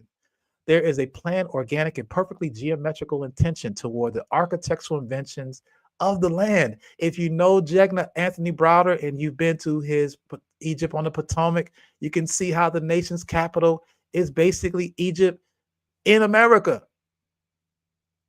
They know who we are. They don't want us to know who we are. They actually want to be us. No, they can't be us. They know they can't, but they're doing their best to isolate that information and use it to their advantage. They know that the mirror, the original name of the pyramids, the circumference of it being pi 3.142. They know this math. We don't know this math. They know that when you take the aerial view of the Sahu, or erroneously called Orion's belt, and you put that over the aerial view of the mirror at Giza, that it lines up exactly appropriate to the belt of Sahu, knowing that this is actually where we transcend and ascend from. We are from these spaces. And then there's also, I'll say this, which I love the fact when you know, because this is the thing about Yorugu. They will put things out. They won't hide truth if you know what truth is. And they'll even put it in bits. So there was a movie that came out 2020, I believe, during COVID, called Soul, with Jamie Foxx as the lead character, animated. And there was a scene, and you can see the title there, Soul, and it was about a musician. And I know you've seen this, Vince, but it's a musician who transitioned before his big gig that he wanted, for the biggest gig of his life. He transitioned, or he's in the process of transitioning, and he didn't want to go. So you see here Soul, but there's a scene to the bottom right where you see there is this so-called stairway that he's going up, and there is this big light. Now, if you think about it, when they say when you're going to the stairway to heaven, and they say you're going towards the light, right? And I used to think about that. When I saw this movie, it hit me immediately where that light is.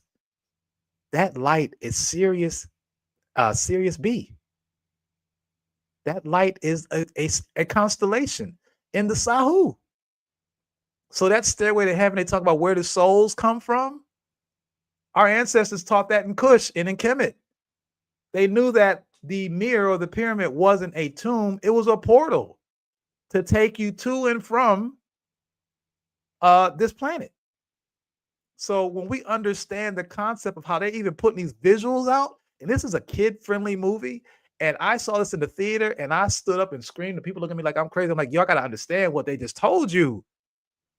They're showing you that we are from where your souls come from.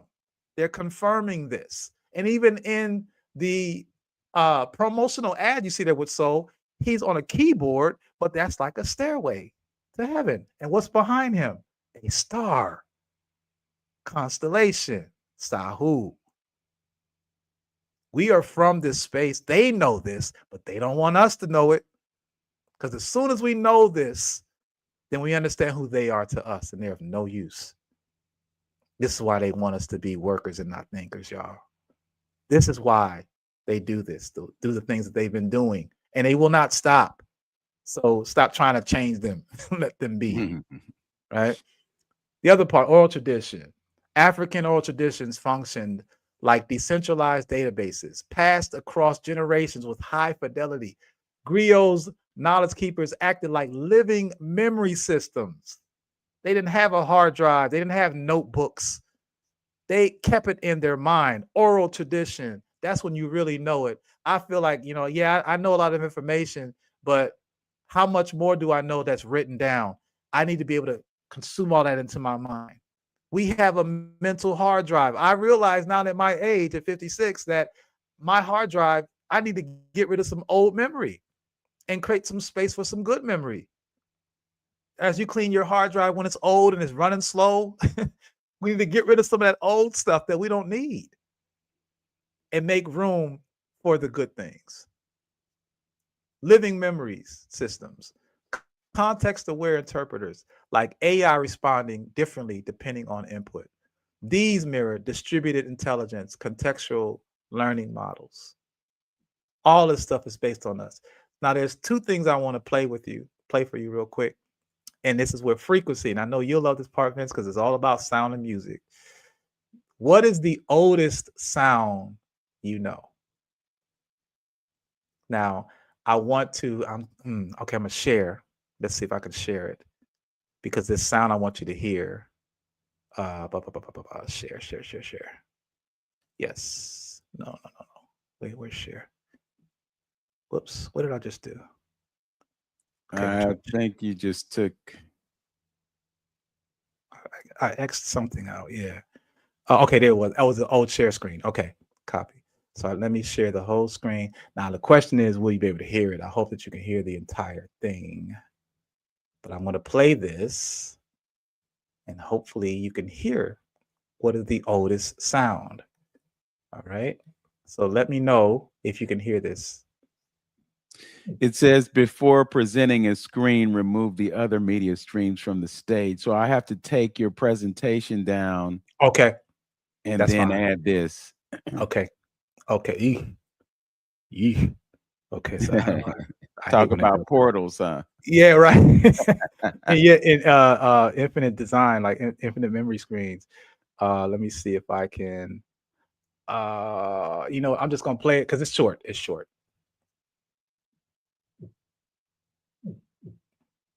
Yeah, I don't think we can hear it. Okay, you can't hear it. Okay, damn. All right, so I'll come out of it.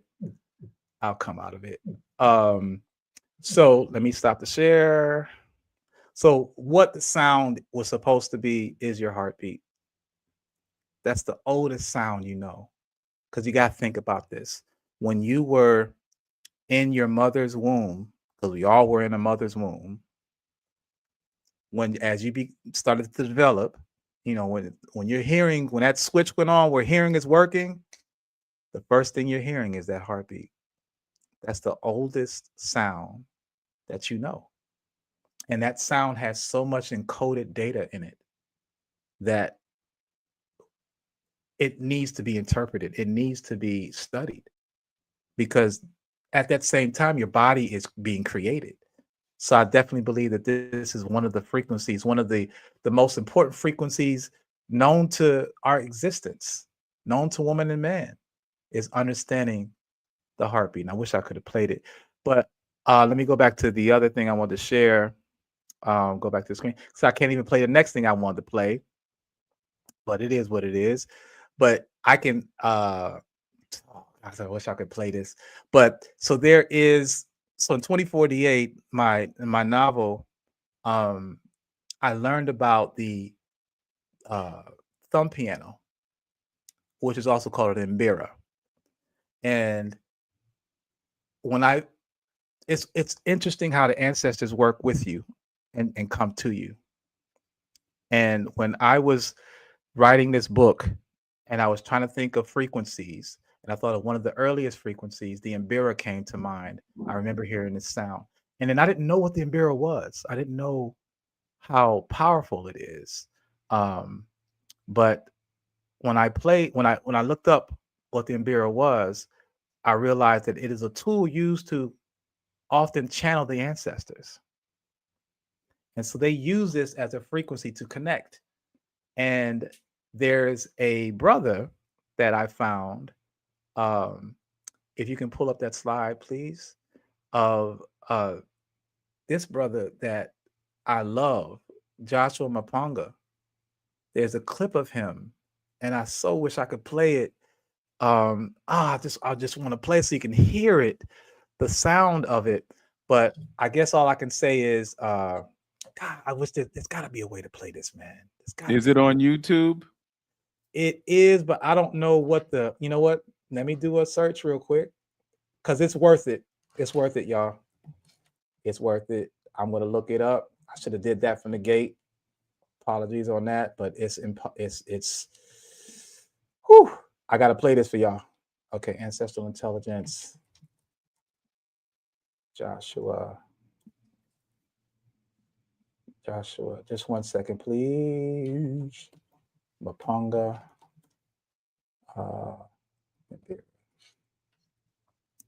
And then I would, yes, okay. So I'm going to share, whoops, cancel. I'm going to share. Can you hear it? I can hear it, yeah. I'm playing it. It's not strong, but I can hear it. Can you want to stream it? Yeah, let me see if I can pull it up, but go, right, let me continue. Okay. Yeah, so, and you can hear it in the backdrop because I know I can hear it. But it's a thumb piano, and it's a frequency that is used to connect with the ancestors. So this is before algorithms, before servers, before artificial intelligence. We encoded wisdom into sound. This is why music is so vital, and why we thrive in the arts, especially in music, expression, and sound, because we go back to the oldest sound, that heartbeat. We've been listening and vibing to music since our origin, and that that's a rhythm. That's a rhythm, and it's encoded more than just what we're hearing. It's embedding ancestral information, data, experiences, lineage, intelligence through that sound. So as you hear in the backdrop, the mbira playing, they use this to connect with our ancestors. Just listen for a second.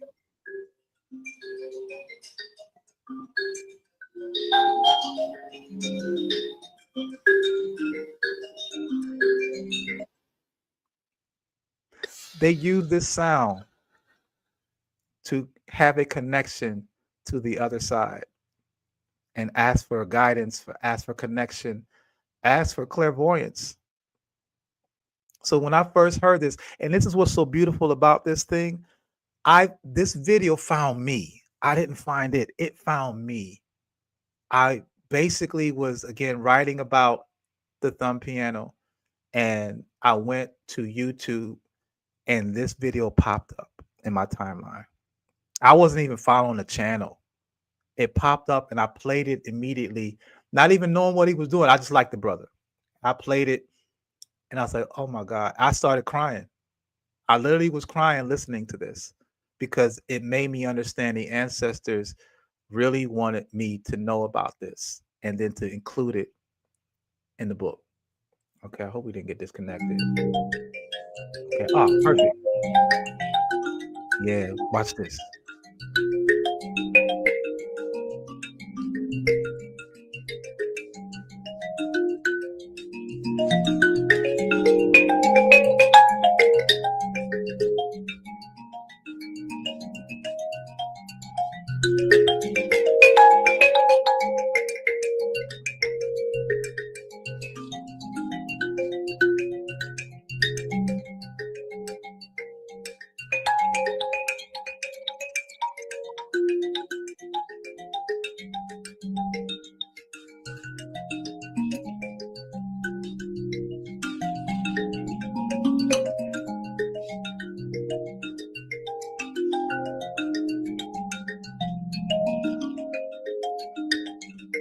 He playing with his eyes closed. Mm-hmm.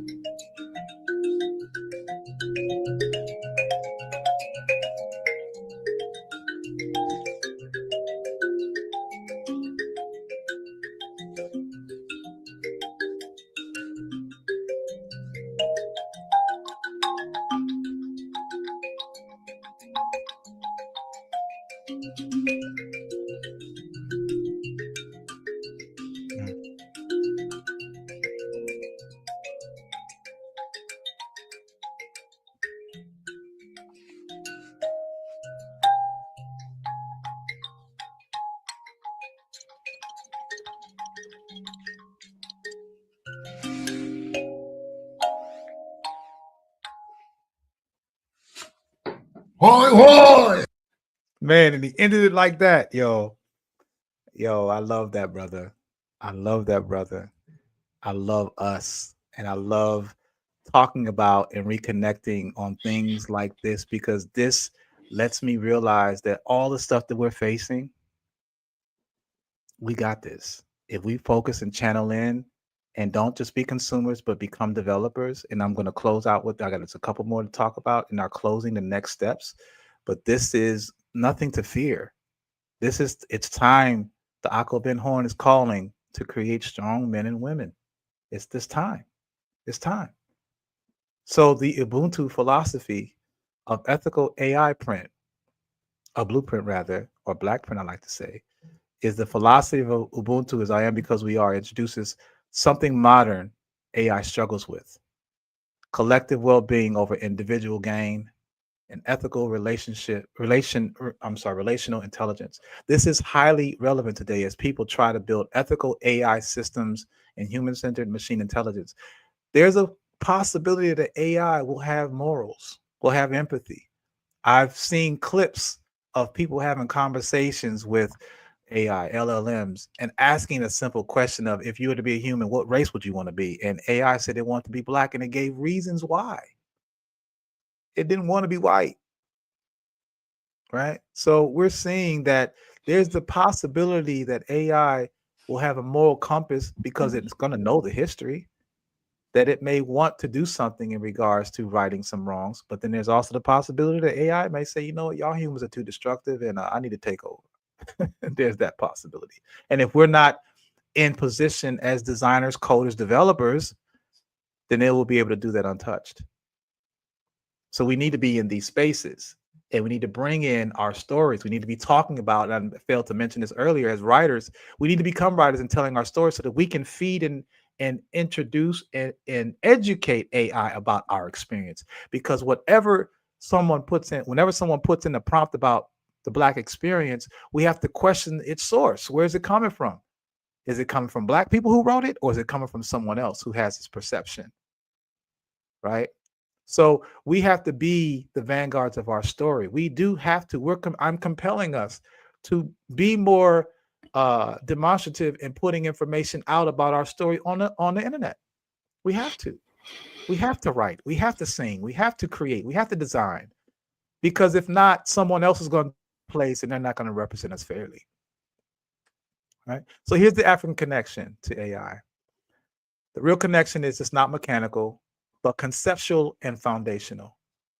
In ancient African systems, we have the Ifa divination patterns In modern AI, the equivalent is algorithms and decision trees. We have oral traditions, whereas AI has data storage and retrieval.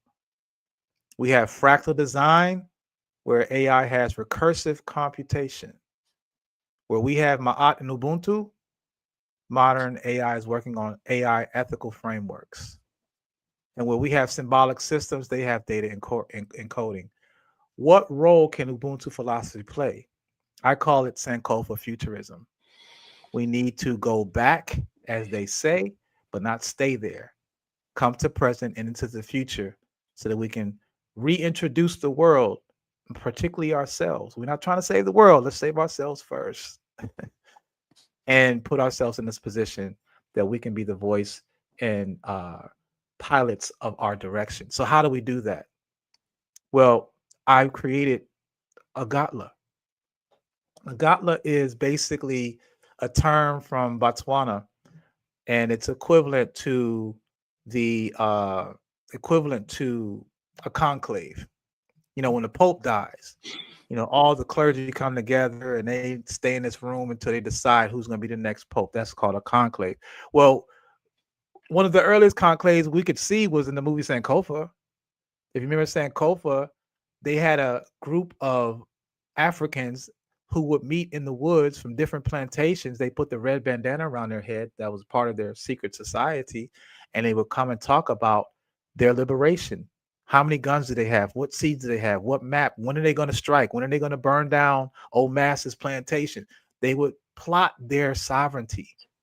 So I, in this book, 2048, and from the book, am calling on for a Gatla of people that understand that we are in control of our fate and that we come under one alliance to start planning strategically how we'll do that. What does sovereignty look like?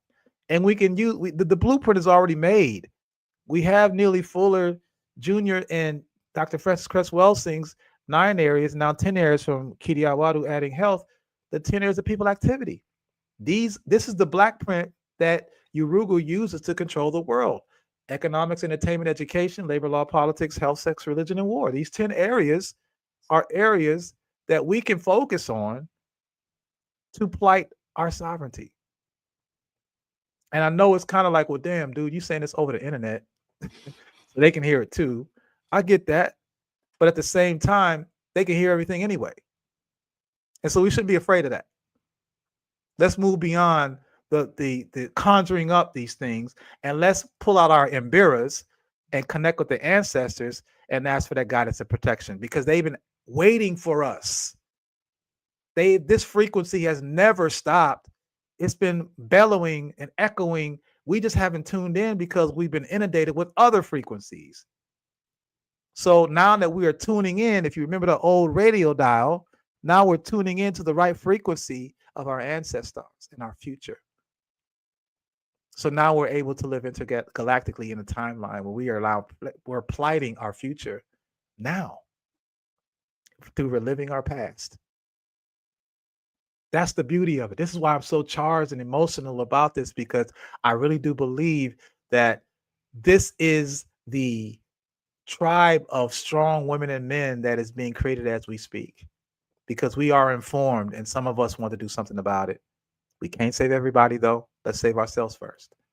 So this is why I bring in 2048, the book. If you haven't read it, it goes into this. It's a depiction of, or it's a somewhat of a continuation from George Orwell's 1984 book that talks about Big Brother.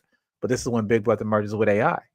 And from that, we find a story where we have our own heroes and sheroes of African hue that use ancestral intelligence to defeat AI. All right.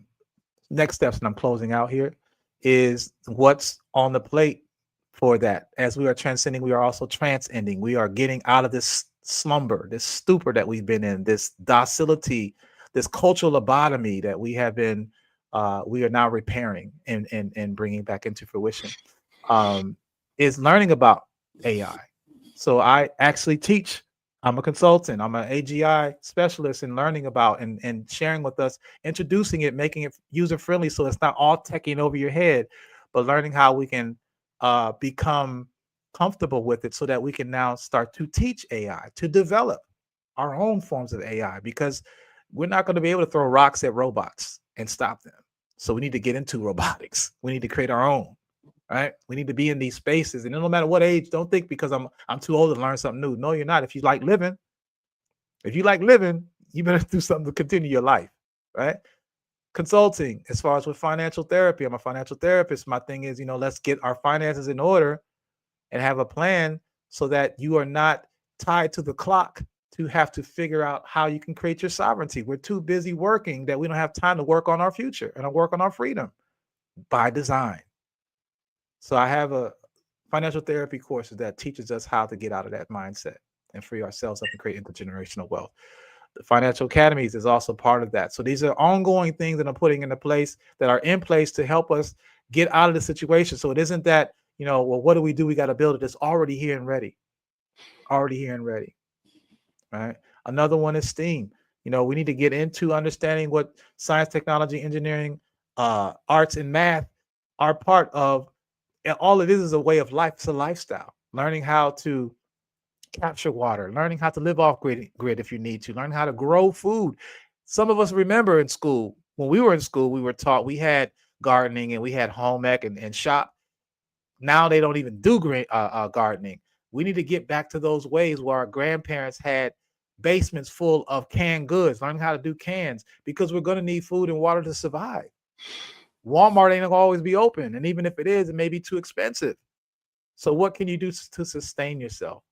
Through STEAM, we can do that. Not only just those basic things, but also learning how to grow towns, grow villages. What does it take to be off grid and building those type of living situations where you can live sustainably off the land? Because that's really all you need is food, clothing, shelter, and land.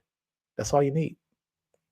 So with that, I'm closing out and thinking, I just want to thank you for the time, for listening. I hope that some seeds were planted, not just one. I hope that a few were planted. But if anything, I definitely want you to understand is that, again, let's look at the cyclical pattern where we are in hard times, and this is where our greatness shines. The beautiful thing about that is we have the possibility of changing and righting our wrongs. The question is, once we gain everything back, we have to remind the future generations to keep your foot on the pedal. Don't get complacent, because when you get complacent, those good times are going to create weak men and women, and then we'll be right back where we were. We need to stop this cycle, and this cycle goes way back to Kemet. We have the 9 periods of civilization and the 4 golden ages where they were rises and falls. We need to understand that this cycle needs to stop. This latest cycle has been more than, I think, 6,000 years, this last cycle. So we need to get back on the good part of the cycle and then extend it just as long, if not indefinitely.